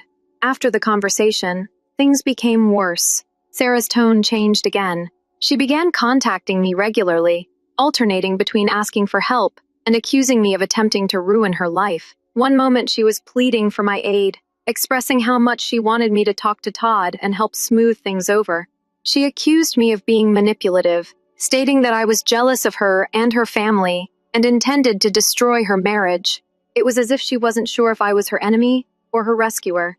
Honestly, coping with her emotional outbursts has been draining. I feel like I'm locked on a roller coaster that I didn't sign up for. My main concern has been the children. They are innocent in all of this. Nonetheless, they bear the brunt of the pain. I can't stop thinking about Tommy and Nathan. Tommy must have been devastated to learn the truth about his biological father. He's clearly struggling to process it. It's difficult for me to see him go through this without being able to help. Nathan, on the other hand, isn't entirely sure what's going on, but he knows something's wrong. A few days ago, we had a family gathering, and Nathan wanted to play with Tommy. It's just like old times. They used to be very close. We are truly inseparable. But when Tommy came over, I noticed an immediate change in him. He was distant, quiet, and rarely engaged with Nathan. My heart broke as I watched the 2 boys, who were once like brothers, drift apart. Nathan kept asking Tommy why he wasn't laughing and playing like he used to. I didn't have the heart to tell him the truth. Instead, I made up excuses, claiming that Tommy was simply tired or had a lot on his mind. But I knew it was more than that. Meanwhile, Sarah keeps sending me long, dramatic texts. She just messaged me yesterday, saying she felt betrayed by our family. I really wanted to scream. How could she feel betrayed? It was her decisions that caused this mess in the first place. But still, she seems completely unable to take responsibility for her actions. It's always someone else's fault. Mine. James's. Todd's never hers. James and I have had countless late-night conversations about how to handle this. We both want to do what's best for the kids, but we're not sure what that is anymore. James believes we should step in and try to help Tommy, especially since he and Nathan are so close. But he's also worried about the consequences of getting too involved with Sarah's mess. We've been trying to walk a fine line between being supportive of the kids and protecting our own peace, but it's been harder than we imagined. To complicate things further, Todd has started reaching out to James. He's been trying to make sense of everything and wanted to talk about the situation. James reluctantly agreed to meet him for coffee. When he came back, he looked more conflicted than ever. Todd, unsurprisingly, is devastated. He informed James that he feels like his entire life has been a lie, and now he's struggling to figure out how to co-parent with Sarah after everything that's happened. Talking to Todd simply made James more torn. How does a good guy, and he's just trying to do the best he can for his kids, despite the nightmare he's found himself in. After hearing Todd's version of things, James feels even more divided about how to move forward. He wants to help, but we both know that getting too involved could drag us farther into Sarah's problems. It's hard to know what the appropriate thing to do is. Every time I see Tammy, I feel an intense impulse to help him. He's simply a kid caught in the middle of this calamity, and he doesn't deserve any of it. Nathan continues asking why Tommy appears so sad all the time, and it destroys my heart that I can't give him a meaningful answer. The more I think about it, the more I feel split between wanting to step in and the fear of getting sucked into Sarah's tumultuous world. At the end of the day, all I want is to safeguard the kids. Tommy and Nathan deserve better than this, and it's sad to watch them suffer because of the choices their parents made. I don't know what the future holds, but I'm hoping we can find a way to resolve this without causing further harm. I will keep you all apprised on what occurs next. Thank you again for your continuing support. Hello, guys.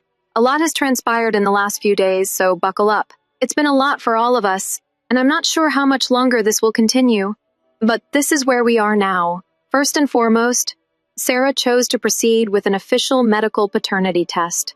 She was dissatisfied with the results of the at-home DNA kit, arguing it was not a reputable source for making such an important decision. To be fair, the at-home tests do have a margin of error, and I'm guessing she was hanging on to whatever hope she had left. But guess what? The findings did not change. The medical paternity test verified the previous results. Todd is neither Tommy nor their daughter's father, and Sarah has only dug herself a deeper hole. I was not surprised by the conclusion, but there was no space for uncertainty. Hard, especially. He seemed to be attempting to prepare for the worst, but when the medical test results came back, I could tell it still wounded him terribly. He appeared shattered, as if the last shred of hope he clung to had been taken away. He had previously told James that he did not expect a miracle, but there was always a glimmer of hope that the test had been incorrect. Seeing the confirmation in black and white felt like the last nail in the coffin. Todd grew even more withdrawn after receiving the news. I saw it coming, but I wasn't expecting what occurred next. Todd apparently did some research after receiving the results and found out the man with whom Sarah was believed to be having an affair. Todd told James that this guy was Sarah's coworker from more than a decade ago. Todd had doubts about their connection for a long time, but Sarah always dismissed them as work-related. Todd finally understood what was going on. He recalled Sarah and this man being unusually close, attending work events together and texting late into the night. She had always made excuses to convince Todd that everything was fine, but now it appeared that all of her suspicions were being confirmed. Todd decided to confront the guy. He tracked him down to his home and went there without informing anyone. Todd wasn't in a good mood, as far as I could tell. He was hurt, angry, and desperate for an answer. Things moved swiftly. Todd wasn't having it. Even if the guy initially disputed everything, it immediately escalated into a yelling confrontation, and it wasn't long before things became physical. Neighbors heard the disturbance and phoned the police. By the time the cops arrived, Todd and the other man had been beaten badly. Todd was arrested for assault, and he now faces prosecution. It's a mess. James had to go down to the police station to help Todd. He bailed him out, but Todd now faces significant legal troubles.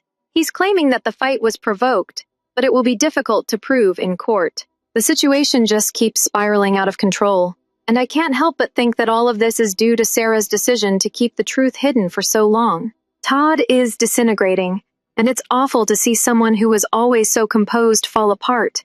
Meanwhile, Sarah has been scrambling to contain the damage, but it is much too late.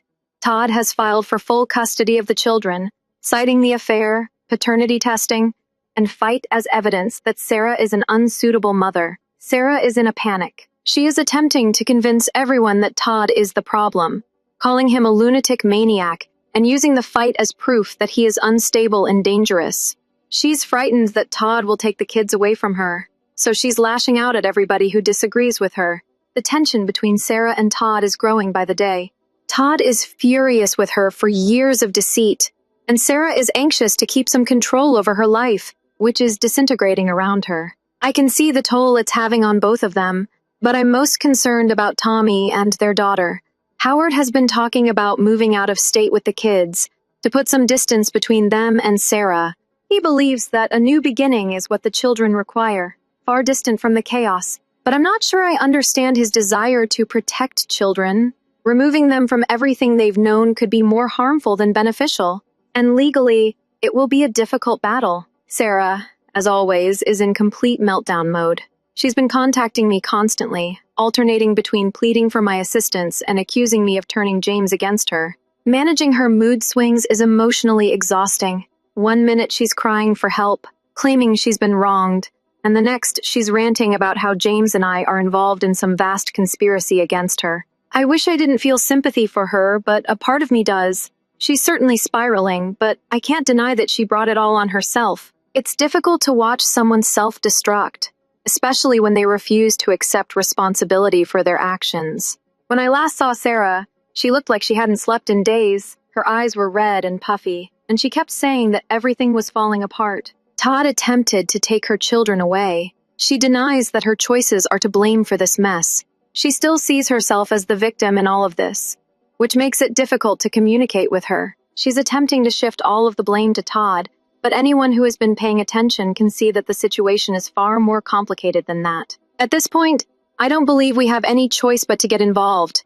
We are already knee-deep in this mess, whether we like it or not. James believes we should help Todd deal with the legal issues he is facing, especially since Todd appears to be the more stable parent throughout this. But I'm concerned about how this is affecting the children. They're caught in the middle of a battle they didn't ask for, and I'm terrified that they'll be the ones who suffer the most in the end. Tommy especially seemed to be struggling. He's always been a sensitive child, but I've observed a shift in him since all of this began. He's quieter, more withdrawn, and clearly perplexed about what's going on. I can't imagine how it must feel to discover that the man you've always called Dad isn't your biological father. Nathan has asked me several times why Tommy doesn't want to play as much anymore, and each time it crushes my heart. I'm not sure how to explain it to him in a way that he will understand. The situation is spiraling out of control, and I have no idea how it will end. Every time I think it can't be any worse, something new happens, dragging us all deeper into the insanity. We're simply trying to take things one day at a time and hope for the best, but it's difficult to be hopeful when the future appears so uncertain. I'll keep you all informed as things unfold, but right now we're just holding on and hoping for some type of resolution that doesn't absolutely destroy the lives of these kids. Hi everyone! It's time for the final release. A lot has happened since the last time I revised, and I think things are finally starting to settle. We're still not fully out of the woods, but it appears that the worst is behind us. I've been contemplating everything, and I wanted to express how things have turned out. First, let us discuss Todd and the man Sarah had an affair with. You're all aware that Todd was detained after the confrontation became physical. What I didn't mention earlier is that the issue worsened even further. Initially, we assumed Todd would face significant charges for the assault, but in an unexpected change of events, he opted not to press charges. Todd told us that this man wants to disassociate himself from the whole affair. He undoubtedly knew that his involvement may make matters worse for him, both personally and professionally. While he admitted to the affair when the police arrived, he has now severed relations with both Todd and Sarah. In a manner, that chapter of the story has ended, and honestly, I believe it's for the best. Howard does not need to continue battling with someone who clearly has no regard for the implications of his conduct. Now, the bit regarding the kids has been the most emotionally draining for everyone. Todd had initially sought full custody of Tommy and his younger sister, which caused Sarah to fear. Todd, however, had a breakthrough following some difficult meetings with his lawyer and some profound thought. He recognized that no matter what the paternity test results show, Tommy and his sister are still his children. He has been their father since birth, nurturing, loving, and guiding them. That relationship cannot be severed with a DNA test. He had informed James and me that he is no longer fighting for custody out of rage or revenge. Instead, he is doing it to protect the children from the upheaval Sarah has caused. He is desperate to protect them from the consequences of her conduct, and he has been absolutely amazing throughout. It's evident how much he adores those children, and that has been his primary emphasis in everything. He has made it a point to remind them that whatever happens between him and Sarah, they will always be his children. He loves them unconditionally and isn't going away. Todd's handling of the conversation with the children was remarkable. He sat them down and explained the situation in an age-appropriate manner, giving them just enough information to understand why things were changing. He assured them that they had done nothing wrong and that this was not their fault. Tommy, in particular, has struggled to process everything. I believe Todd's assurance that he will always be his father helped to alleviate some of the confusion and pain. Tommy is still struggling, but he isn't as lost as before. Sarah, on the other hand, has been an absolute wreck. She's still in full panic mode, desperately trying to save her relationship with the kids, but she's not going about it correctly. Instead of focusing on their emotional needs, she has been preoccupied with her own issues, attempting to manage her public image and clean up the mess she created. Meanwhile, Todd has been attending their school events, taking them to doctor's appointments, and ensuring their well-being. It's heartbreaking to watch, but Sarah seems more concerned with how things appear on the outside than with what's going on inside her family. The custody battle is still underway, but Todd has shifted his strategy. He is now advocating for shared custody rather than full custody, recognizing that the children still need their mother in their life despite everything. Todd is attempting to be the bigger person here, recognizing how terrible Sarah's acts have been. The children should not abandon their ties with her entirely. Nonetheless, Todd continues to advocate for primary custody because he has been the more stable father throughout. He wants to provide the children a sense of stability and normalcy, which they have been missing for a long time. Based on what we've heard, the court appears to be siding with Todd. He has proved that he is the one who provides stability for the children, and his love for them is obvious. Unfortunately, Sarah is not helping her own cause. She's still fabricating stories about herself, attempting to portray herself as the victim, and using Todd's previous outburst to suggest he's unfit. Todd's outburst, however, was clearly motivated by hurt, and he has been doing all possible to go forward in a healthy manner. Sarah and Todd's marriage is ended. Their divorce is underway, and there will be no going back. Todd is now at peace with that. He's told James and me that he's no longer furious with Sarah. He's simply sad. What are you sad about? Could have been. Saddened by how their relationship ended and the impact it has had on the children. But he is also focused on going forward. Todd's top priority right now is his children, and he's doing everything he can to be the best father possible. James and I are doing well, despite all of this. It's been difficult to see everything unfold, but we've tried to be supportive without becoming overly involved in the drama. Nathan and Tommy remain as close as ever, and we've been making sure the boys spend time together to assist Tommy in coping. I think it's been beneficial for both of them to have that connection, especially because everything else feels so unstable. One thing I've learned from all of this is how resilient children can be when surrounded by love. Despite the tumult, Todd's love for his children has served as a stabilizing force, keeping them on track. We've all tried to help, but in the end, Todd's strength and determination will see them through this. I'd also like to take a moment to thank everyone for their tremendous support. I never anticipated my life would change so dramatically because of a DNA test, but here we are. What's your advice? Kind comments and support have helped me more than I can express. Navigating this scenario has been difficult at times, but knowing that there are others who care and understand has made all the difference. I'm hoping that this will be the final significant version I need to provide.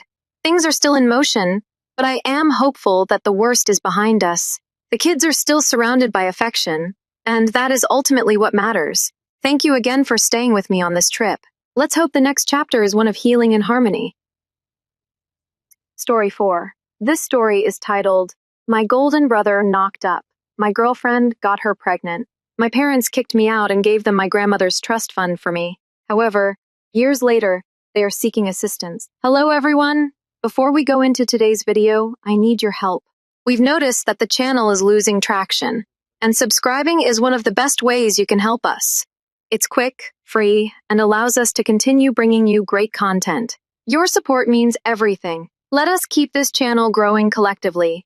Thank you very much. Now let's begin the video. Growing up, I a 29-year-old male, felt my family was typical. You know, maybe not ideal, but whose family is? My father, 61, is male. I worked as a bank manager and earned a decent salary. He's always bragging about his advancements during family gatherings. He was the type of guy who wore a tie to weekend barbecues and made it clear how important he was at the firm. He had a style of talking about money that made it plain that he valued people according to their earning capacity. I remember him assessing my high school pals, asking what their parents did and where they planned to go to college. Mom, 58, a female elementary school teacher, managed to be pleasant to everyone else's children, but it was a real disaster for me at home. She was the sort to volunteer at every PTA event and bake cookies for the entire school, only to come home and scold me for not having a perfectly made bed or leaving a glass in the sink. Her favorite phrase was usually, "Why can't you be like your brother?" Which, spoiler alert, truly messes with a child's head over time. Then there was my younger brother, Ryan, a 26-year-old guy, the golden kid. Damn, Ryan could do no wrong in my parents' eyes. He sucked at sports, but they went to every game and cheered as if he was the star. When he struck out in baseball, it was due to poor pitching. When he fumbled in football, it was the coach's fault for failing to utilize his abilities correctly. He received C's at school, and they praised him for doing his best and having so many interests outside of academia. Meanwhile, I was working hard and receiving straight A's, and they'd ask why I didn't gain extra credit or join more groups to supplement my college applications. I was never the favorite, but I had no idea how awful it was until the day I was accepted to a highly prestigious university with a partial scholarship. Ryan had just failed 2 semesters and was on academic probation at his high school during what was supposed to be a college celebration meal. Acceptance. My parents spent the entire time reassuring Ryan that the education system does not recognize different levels of ability and promising to pay him a tutor. My admission letter was on the refrigerator for exactly 2 days before inexplicably disappearing. Ryan's participation certificate for junior varsity baseball remained valid for 3 years. I joined the military shortly after high school, not because I was particularly patriotic, but because I needed to get away from my family's nonsense. I couldn't bear another day of being the ghost in that house, the one whose accomplishments were recognized with a nod, whilst Ryan's mediocrity was celebrated with parties. Furthermore, education was expensive, and despite my father's bank employment, they made it plain that their financial aid would be allocated based on need, which always said, Ryan needed more. I spent years as a combat medic deployed twice to Afghanistan. Those were the most difficult years of my life. However, even the most straightforward conflict illuminates things. You understand who is on your side and who is not, what your work entails, and what success looks like. No mind games. There are no shifting expectations. There's no golden child to compete with. It's just you. You are training, and the guys who counted on you returned with a bad knee. I also don't tell certain anecdotes during gatherings. The knee injury resulted from a botched landing during a medical evacuation under fire. Nothing heroic. Simply lousy luck and tough terrain. What about the stories? Some things you see as a combat medic stick with you and change the way you look at normal, daily problems. It's hard to get heated up over someone cutting you off in traffic after holding a 19-year-old's insides in place while waiting for a medevac helicopter. My parents hardly appreciated my service. Dad once joked that I only put band-aids on people while Ryan was forging a legitimate career as a personal trainer at the local gym. This came from a guy who has never traveled further than a business meeting in Cleveland. Mom would shift the subject whenever I mentioned the military, as if my entire 4 years of service had been an embarrassing phase. Ryan once colored his hair blue for 3 weeks in 10th grade. When I arrived back, my grandma had left me a trust money valued at approximately $140. She passed away while I was on my second deployment, and I couldn't even make it home for the funeral since I was in the middle of nowhere. Afghanistan.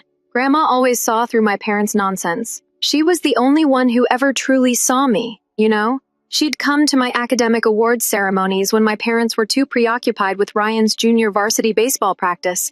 She would give me 24 books and tell me how pleased she was with me. The trust was created particularly for me, with clear instructions to assist me in establishing a life and career of my choice. It wasn't life-changing money, but it was enough to put down on a small house and possibly start a business with my VA benefits. I enrolled in business school with the intention of eventually opening a veterans gym, something to assist the guys who returned with greater injuries than my knee, guys who suffered from PTSD, lost limbs, and catastrophic brain traumas, the types of injuries that make my knee discomfort feel like a paper cut. That's when I met Mia. She was something else. Dark hair and green eyes. Smart as hell. She was studying physical therapy, and we met while she was interning at the VA hospital during one of my checkups. She had a way of explaining things that made complicated medical concepts appear simple without making you feel stupid. Her hands are delicate but confident. When she showed me knee exercises, I make a purposeful mistake so she has to coach my motions again. We hit it off right away, began dating, and moved in together for the first time in my life 8 months later. I felt like I was creating something tangible, something that was mine. Mia did not compare me to anyone else. She listened when I discussed the military. I didn't alter the subject or give my parents the uneasy expression they always had. She'd ask serious questions about both the positive and negative aspects. I even introduced her to my family, which I rarely did with the women I dated. My folks seemed to enjoy her, though. Mom made the passive-aggressive comments for which she is famous. "Oh, you are a physical therapist. That is nice. Ryan's girlfriend is currently finishing medical school, as you are aware." She wasn't. She worked part-time as a receptionist at a dermatologist's office and had expressed an interest in attending nursing school in the future. Ryan, that jerk, was always overly cordial with Mia. Looking back, everything seems too friendly. At family dinners, he'd always sit next to her, find excuses to touch her arm while talking, and bring up clients from the gym he helped recover from injuries, to turn the topic towards physical therapy. I believed he was just trying to impress my girlfriend, showcase what a terrific guy he was. It turns out that I was correct about showing off, but incorrect about absolutely everything else. When Mia and I moved in together, Ryan developed an unusual interest in hanging out at our apartment. He'd drop by unannounced, always. When I said that I had late classes or would be working extra hours at the gym where I worked, he'd bring beer or takeout, claiming he just wanted to check out the new restaurant or was in the area. I was truly thankful at first. Maybe he was trying to be a better brother to support this new chapter in my life. Grateful.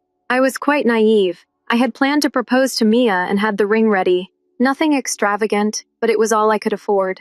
After putting the majority of my savings into a down payment on a tiny property, we were looking. It was a modest 3-bedroom home in a decent area, but it would be ours to build a life together and possibly establish a kid. I was working as a manager at a small gym while pursuing my business degree, and things were finally coming together. Then came the awful Tuesday. My last customer canceled, so I left work early and planned to surprise Mia at our apartment. She bought some takeout from her favorite Thai restaurant, as well as a bottle of wine. I was thinking we could have a great night in. Maybe I'd even propose if the time was right. I had the ring in my pocket, a small sapphire instead of a diamond, because she had indicated she liked the hue. When I drove into our complex's parking area, I noticed Ryan's noisy raised Jeep, the one my folks assisted him with while I was avoiding bullets overseas. It was easy to spot with its awful custom paint job and enormous tires, which he clearly didn't need for driving only on suburban streets. For a moment, I assumed he was merely dropping something off. Mia and I had been discussing hosting a family dinner that weekend. Maybe he was useful for once in his goddamn life. As I walked up the stairs to our second-floor apartment, I overheard it. Mia laughs. Ryan's voice was low, and he spoke something I couldn't understand. Then came quiet. Right before your life breaks apart, your brain tries to protect you. Comes up with all these innocent reasons, parallel realities in which what you're going to discover does not occur. Perhaps they are watching a movie. Perhaps they are planning a surprise for you. Perhaps it's something completely innocent, and you're being paranoid. Your brain will do whatever to avoid comprehending what you already know to be true. I unlocked the door as quietly as possible. The takeout bag felt weighty in my hands. I recall thinking how ridiculous that detail seemed, concentrating on the weight of that disgusting pad thai. While my life was ready to shatter, I stepped in and found them on our couch. I'd been saving for 3 months to buy the couch. They did not notice me at first. It was like seeing a vehicle crash in slow motion, except that the car represented my relationship, and the collision was my brother's stick inside my girlfriend. I don't recall dropping the food. I don't recall exactly what I said, but I do remember Ryan's expression. Not even surprised. Mia was irritated at being interrupted and scrambling to cover herself. Tears have already begun. Later, I realized that the tears were not from shame, but from being caught. How long was all I could ask? Ryan said, "Bro, calm down." It was like if I had walked in on him, devouring my refrigerator leftovers, not abusing the lady I adored. He even had the audacity to sound upset, as if I was overreacting to catching them. Mia whispered, 8 months. 8 freaking months! Almost our entire relationship, while I was planning a future, buying furniture, looking at houses, and choosing a goddamn engagement ring. They were laughing behind my back whenever Ryan came by when I wasn't home. Mia's phone rang with a text message, and she grinned to herself every time she was too tired or not in the mood, and it all became dreadful. Perfect sense. I lost it. Ryan was grabbed by the throat and thrown against the wall. He may have been the sporty one in my parents' eyes, but 4 years of military training and dragging wounded soldiers across mountains made me stronger than he ever could be. I could have murdered him right then, and a part of me wanted to feel his windpipe break beneath my fingertips. I wanted to see the smugness drain from his face, along with the oxygen. Instead, I just told them both to get the cuss out now, not tomorrow, not in 1 hour. Mia tried to explain, crying, what had just happened and how bewildered she felt. She stated that she loved me, but had developed feelings for Ryan. She said she didn't know how to tell me. They did not want to hurt me. The total absolute irony. Ryan didn't say anything. He just collected his clothes and left. No apologies or explanations. Nothing. He simply zipped up his pants and walked out, as if this were a little annoyance in his day. He ended by saying, "I'll call you later." To her, not me. As if they had intended to debate this. Strategies for dealing with the consequences of getting caught. Perhaps they did. I spent the night destroying everything in the apartment. This reminded me of either of them. The neighbor had called the cops due to the noise. 2 officers arrived, took one look at the scene and my wounded hands, and asked if I was a veteran, to which I replied, yes. One of them, an older man who acknowledged having done a stint in Iraq, simply nodded. He did not write me up. Instead, he gave me a card for the VA crisis line and advised me to seek treatment before doing anything. I would regret. A decent person. I still have the card somewhere. My mother called me the next day to see whether everything was okay. I'm not going to apologize for raising such a backstabbing piece of shit, son. No, she called to remind me to calm down and be reasonable. Ryan and Mia are extremely upset with how you reacted. She spoke as if I were the one who had done something wrong. As if I were the villain in this messed up story. I couldn't believe what I heard. Are you serious now? He secretly assaulted my girlfriend in my apartment for 8 months. And I am the one who needs to calm down. These things occur, Jason. Adults handle them maturely. Ryan claims that they didn't plan to develop feelings for each other. You can't help falling in love with someone. I wanted to vomit. Love. You're calling what they did love. They did not fall in love, Mom. They screwed me behind my back for several months. In my bed, on the couch. That is not love. That is betrayal. Well, they're together now, and you're going to have to accept that. We're still family, and I expect you to behave civilly at dinner this Sunday. I laughed so hard I started coughing. You expect me to sit across a dinner table from them? Are you out of your friggin' mind? Don't use that language with me, young man. Your father and I raised you better than that. Apparently, you didn't raise Ryan for shit. She gasped, like I'd slapped her. Ryan has always been sensitive. You know that. He feels terrible about hurting you, but he can't help how he feels. Mia is special to him. That's when it clicked. They weren't just rationalizing what Ryan did. They were actively supporting it in their distorted thoughts.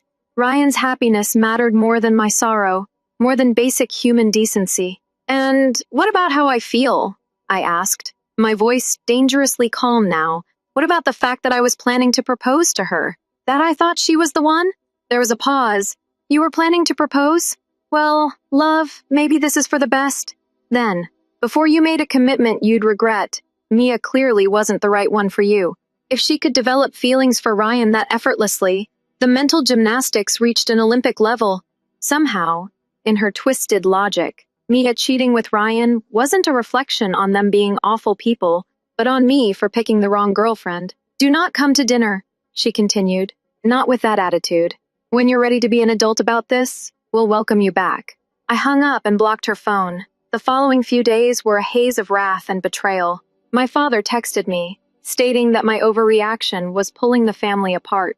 Ryan had the audacity to text us that he wished we could still be brothers because family is everlasting. Mia sent me a 4-page email explaining how sorry she was, how difficult emotions can be, and how she never intended to hurt me. I deleted it all before finishing reading. I moved out of the apartment that weekend. I couldn't stand being in the space they'd ruined. Every time I looked at the couch, I noticed them. Every time I walked into the bedroom, I worried if they had also been there. I broke my lease, forfeited my security deposit, and found an inexpensive studio across town. I threw myself into work and education, hoping to mask the agony of exhaustion. My military friends checked in on me. A number of them promised to speak some sense into Ryan, which was their way of saying they'd beat the snot out of him. I appreciated their loyalty but turned them down. Violence would not solve anything. Besides, I was storing all of my wrath for something more than a temporary satisfaction. 3 weeks later, I received an email from my bank. My grandmother's trust fund, which was in a joint account with my parents until I turned 30, had been drained. The entire $140,000 is gone. I called the bank in a panic, only to learn that my father, as co-trustee, had withdrawn the money. It was lawful. The trust included a provision allowing the co-trustee to access cash for family emergencies or large family investments. It was supposed to be a safety net in case I got into problems and needed assistance before turning 30. Instead, it had become an ideal opportunity for my father to loot me. I drove to my folks' place that night. Adrenaline and rage flow through my veins. When I pulled up, I noticed Ryan's Jeep in the driveway next to a new Honda CR-V. I didn't realize the porch light was on, and I could see movement through the living room windows. They were hosting some sort of gathering. Of course they were. Life continues for them, even as they burned mine to the ground. I pounded on the door until my father opened it, looking annoyed rather than guilty. He was still wearing his work clothes. The tie was loosened but not removed, always maintaining appearances. "Where is my money?" I demanded, pushing past him to enter the house. He hissed, "Lower your voice. We have guests in the living room. My mother, Ryan, Mia, and an older couple I didn't recognize, who I guessed were Mia's parents. They were drinking champagne while perusing what seemed to be house listings, scattered across the coffee table. A disgusting celebration. They were rejoicing while I was living in a run-down studio, sleeping on an air mattress because I had left most of my furniture behind. "What the hell is this?" I inquired, indicating toward the comfortable little gathering language. My mother snapped as if that were the largest issue in the room, always concerned with appearances and what others might think, and never about what was right. "Jason," my father began, attempting to sound authoritative. "This is not the time or place for overdramatics." "My dramatics? You stole $140,000 from me. Grandma left me some money, and I am being dramatic." I gazed around the room. Does everyone here understand what is going on? Do my parents know that she has been cheating on me with my brother for 8 months? Do they realize you're using my inheritance to build this tiny love nest for the happy couple? Mia's parents appeared uneasy, but Ryan simply wrapped his arm around Mia, who couldn't even look me in the eye. She was wearing a little diamond ring on her left hand that hadn't been there 3 weeks prior. "We did not steal anything." My father spoke, his voice cold. "That money was held in a trust that I co-managed. I made the executive choice to reallocate it to a family investment." I reiterated what investment. "That's enough." My father snapped his face, reddening. "I will not tolerate this kind of language and behavior in my home." The choice was made. The funds are being used to benefit the family's future. My mom grinned. She uses a phony smile at PTA meetings, the one that never catches her gaze. "Ryan and Mia are getting married. Isn't it wonderful? And they discovered the ideal first home. Your father and I are assisting them with the down payment as a wedding gift." I examined the papers on the coffee table. It was, in fact, a house purchase contract, a $400,000 house in a nice area of town, and on the financing page, there was a $120,000 down payment. They had taken my trust fund to buy a house for my cheating brother and ex-girlfriend. Not just any house, but one nicer than I could have afforded on my own. A house that should have been in my future. My new beginning. You have got to be kidding me. Despite the hurricane raging within me, I spoke calmly. That perilous calm was restored. The one that occurs when you are so upset that your emotions revert to a cold, calculated wrath. Ryan eventually spoke up. Look, Jace, I understand that this is awkward. Awkward. You raped my girlfriend and stole my inheritance, and you think this is awkward? I looked at both Mia and you.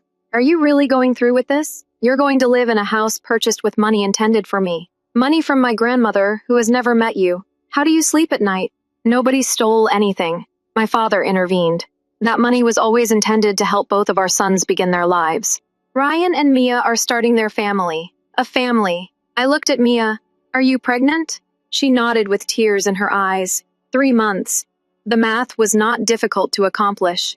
She had been cheating on me with Ryan for the past 8 months. She was 3 months pregnant. There was a fair likelihood she was sleeping with both of us when she became pregnant. The concept made me feel physically ill. Is that even his? I got the words out before I could stop them.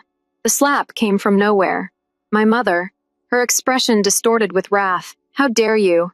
After all we've done for you. Ryan and Mia are in love. They're expecting a baby and need a secure house. What were you planning to do with that? Was money squandered on a gym for broken soldiers? I stroked my cheek where she had hit me, strangely calm now. That slap solidified everything for me. Years of favoritism, relentless disregard of my accomplishments, and a complete lack of respect for my service, sacrifices, and existence. You know what? You deserve each other. All of you. I am done. Jason, my father, began, his voice severe. You are being unreasonable. I am being unreasonable. You took my fortune to buy a house for my brother, who seduced my girlfriend behind my back. Tell me, Dad, what aspect of that is reasonable? We are family. He spoke as if that answered everything. Families stick together. Family members help each other through difficult times. I told you that what you did was not typical of your family, not true family. As I went to leave, Ryan grabbed my arm. Bro, please don't be like this. It's not like you and Mia got married or anything. I gazed at his hand on my arm, rather than his face. That smug expression has obtained all it wanted in its entire life. The golden child, the favorite, the one who couldn't do anything wrong, even when he was obviously in the wrong. Touch me again, I warned gently, and I'll break every finger you use to earn a living. He dropped his hand and took a step back for the first time, and I noticed a glimmer of dread in his eyes. Good. Let him be terrified. Allow him to wonder how much I had changed throughout those years in Afghanistan. What I was capable of doing now. You aren't welcome here until you can be nice. My mother called after me as I walked away. Until you may rejoice at your brother's blessings. I turned in the doorway. Then I think I'll never come back. I dropped out of classes the day after the confrontation. I broke my lease and re-enlisted. Not the best emotional decision, but I had to move as far away from that town as possible. I returned to school in a different state. I finished my business degree and went on to earn a master's degree in health management. I met Marcus in one of my classes, and he had the same idea. I created a wellness center aimed at veterans. He had been a logistics officer and possessed the commercial skills I lacked. I had the medical background and military ties that he required. Furthermore, he was a Black man who had grown up in foster care and had personal experience with familial disappointment. He got it when I told him about my background. There is no judgment, just understanding. We created the first center 2 years after I graduated, which included a gym, a physical therapy clinic, and a counseling center, all geared exclusively for vets moving back to civilian life. We hired people who knew military culture, weren't offended by dark humor, and didn't freeze when someone had a flashback. We kept prices low by functioning as a nonprofit and providing grants to veterans who couldn't afford care. It took off faster than we anticipated. Within 3 years, we had 4 facilities across the state, and were considering a nationwide expansion. It turned out that there was a huge demand for a location where veterans could go without having to justify themselves, minimize their memories, or pretend they hadn't witnessed what they had experienced. A location created by those who understood. Sarah and I met at a fundraising event for veterans' suicide prevention. She was a trauma psychologist specializing in PTSD. Intelligent, caring, and gorgeous, with none of Mia's selfishness. Her father was a Vietnam vet who fought with PTSD his entire life, which influenced her career path. She received it. She grasped the military mindset without romanticizing it or feeling intimidated by it. We took things slowly. Both of us had baggage to sort through.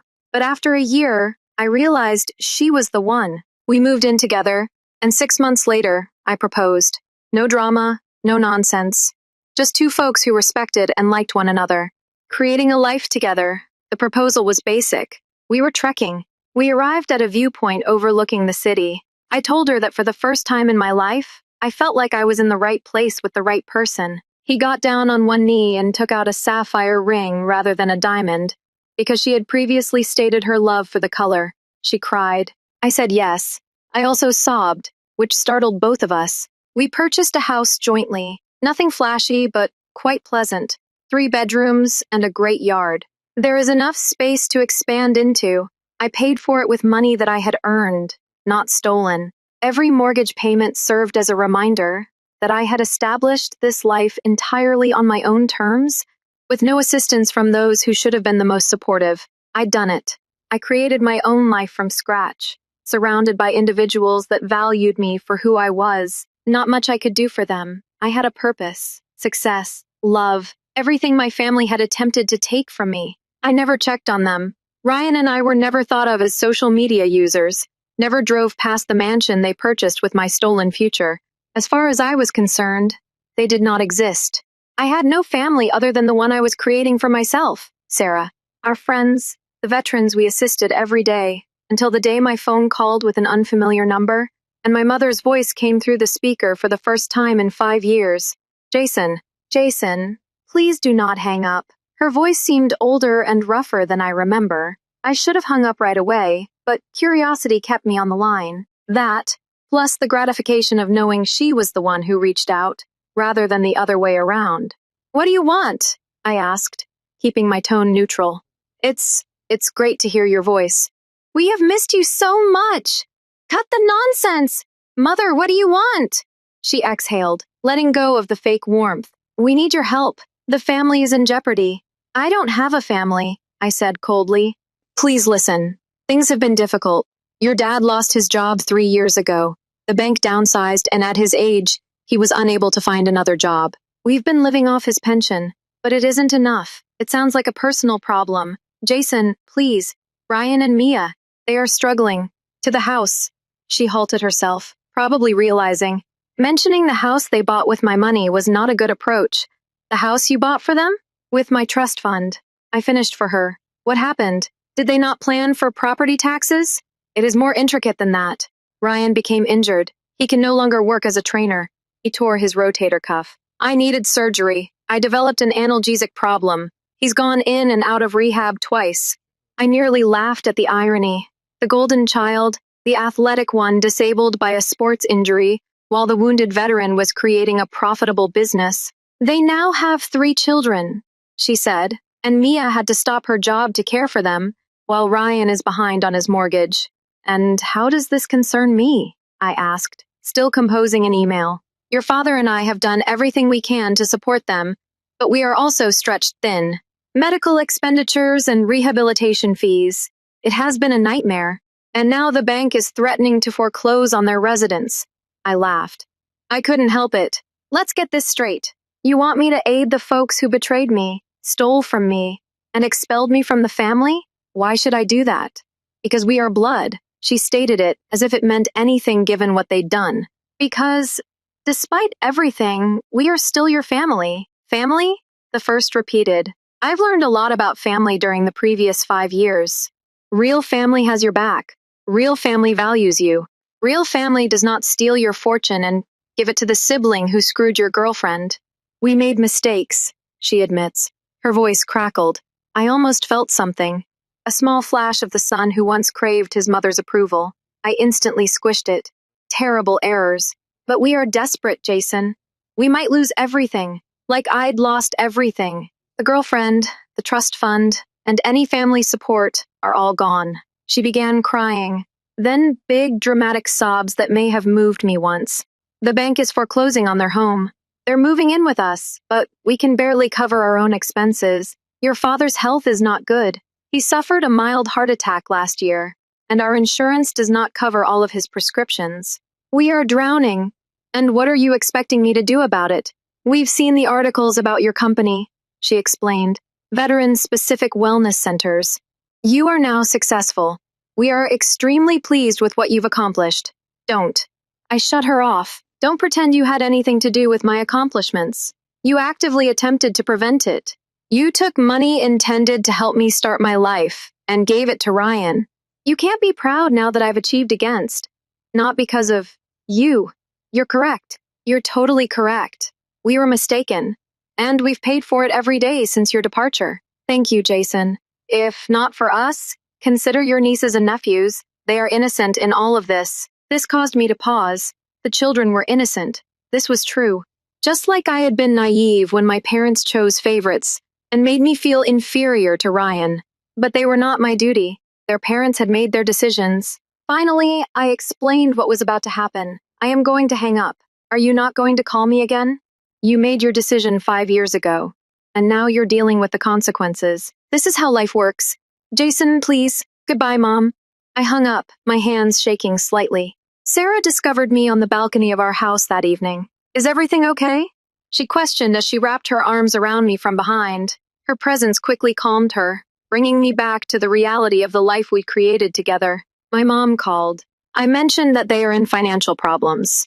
Do you want me to bail them out? Sarah understood the entire thing.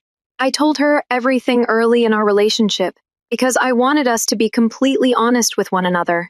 She didn't judge me for chopping them off, never pressured me to reconcile for the sake of family. What are your thoughts? She asked. That karma is a bitch, I remarked, and I don't owe anyone anything. She nodded, not protesting in any way. Whatever you decide, I am with you. That night, I received an SMS from Ryan's phone. Mom told me she had called you. I understand I'm the last person you want to hear from, but please, if not for me, then for my children. They do not deserve to suffer because of my mistakes. I am asking you, brother. Brother. The term felt hollow now, devoid of all significance. I did not answer, but I was unable to sleep that night. Not because I felt guilty. I had long ago decided to cut ties with my poisonous family. But because of those 3 innocent children who did not choose to be born to greedy, entitled parents. 3 children were about to learn the hard way that their deeds had repercussions. I remembered the boy I'd been struggling to earn the love that my brother had freely given, constantly working twice as hard for half the acknowledgement. I did not want it for any child. 2 weeks after my mother's call, my father sent me an email. It was lengthy, comprehensive, and pitiful. A detailed depiction of their financial difficulties, medical costs, and the impending foreclosure on Ryan and Mia's home. Attached were images of the 3 young children, 2 boys and a girl with my grandmother's eyes and Ryan's smile. It was an excellent guilt trip. I had to give him that. A desperate plea from a man who had run out of alternatives, but couldn't bring himself to apologize for what they'd done. He talked about family, legacy, and blood being thicker than water, and how much they regretted previous disagreements. Misunderstandings, such as taking $140,000 from me, were just a result of miscommunication, as if they hadn't intentionally picked Ryan over me at every opportunity. The email concluded with, "We're not asking for a handout, son. Just a chance to set things right and be a family again." Sometimes the children ask about Uncle Jason. What do we tell them? 2 weeks after my mother's call, my father sent me an email. It was lengthy, comprehensive, and pitiful. A detailed depiction of their financial difficulties, medical costs, and the impending foreclosure on Ryan and Mia's home. Attached were images of the kids, 3 small children with my grandmother's eyes, and Ryan smiling. It was an excellent guilt trip. I had to give him that. A desperate plea from a man who had run out of alternatives, but couldn't bring himself to apologize for what they'd done. He talked about family legacy, and blood being thicker than water, and how much they regretted previous disagreements. Misunderstandings, such as taking $140,000 from me, were just a result of miscommunication. The email concluded with, "We're not asking for a handout, son. Just a chance to set things right and become a family again." Sometimes the children ask about Uncle Jason. What do we tell them? I read it once and deleted it without commenting. The next day, Ryan texted me. "Mom told me she had called you. I understand I'm the last person you want to hear from, but please, if not for me, then for my children. They do not deserve to suffer because of my mistakes. I am asking you, brother. Deleted. Then Mia left a long, sobbing voicemail about how terrible she was, how she'd committed the biggest mistake of her life, and how the kids were innocent and in need of rescue. Deleted. My mother called 17 times within the next week. My father sent 3 additional emails. I blocked them all. Are you certain about this? Sarah inquired one night as we sat on our porch, enjoying the sunset. I'll support anything you choose, but I want to make sure you're content with it. I thought about it for a bit. Do you know what I realized? They are not reaching out because they regret their actions. They are reaching out because they require something from me. If they were doing well financially, I would still be dead to them and their children. Not my responsibility, I stated firmly. As harsh as it sounds, Ryan and Mia made their decisions. They now have to live with the consequences. 6 months later, I came across an item in my hometown's online newspaper, the house. My house, purchased with my stolen trust fund, had been foreclosed and sold at auction. My parents filed for bankruptcy. Ryan and Mia had relocated out of state to live with her parents. I felt nothing, no satisfaction, sorrow, or guilt, just a calm assurance that justice had been delivered. Do you know what's funny? I told Sarah that night. They made me feel inadequate throughout my life. I felt like I needed them more than they needed me. Now, see how things came out. She grinned and clasped my hand. Living well is the finest way to exact revenge. I nodded and let karma handle the rest. Sometimes quiet is the loudest reaction you can provide. Walking away is sometimes the strongest option. I haven't heard from any of them in over a year and don't expect to. What happens to them after the foreclosure is not my problem. I built my life without them, and they will need to recreate theirs without me. That's when my family realized that karma isn't simply a bitch. She is patient. She has a long memory and sometimes takes what you believed you were entitled to. Update.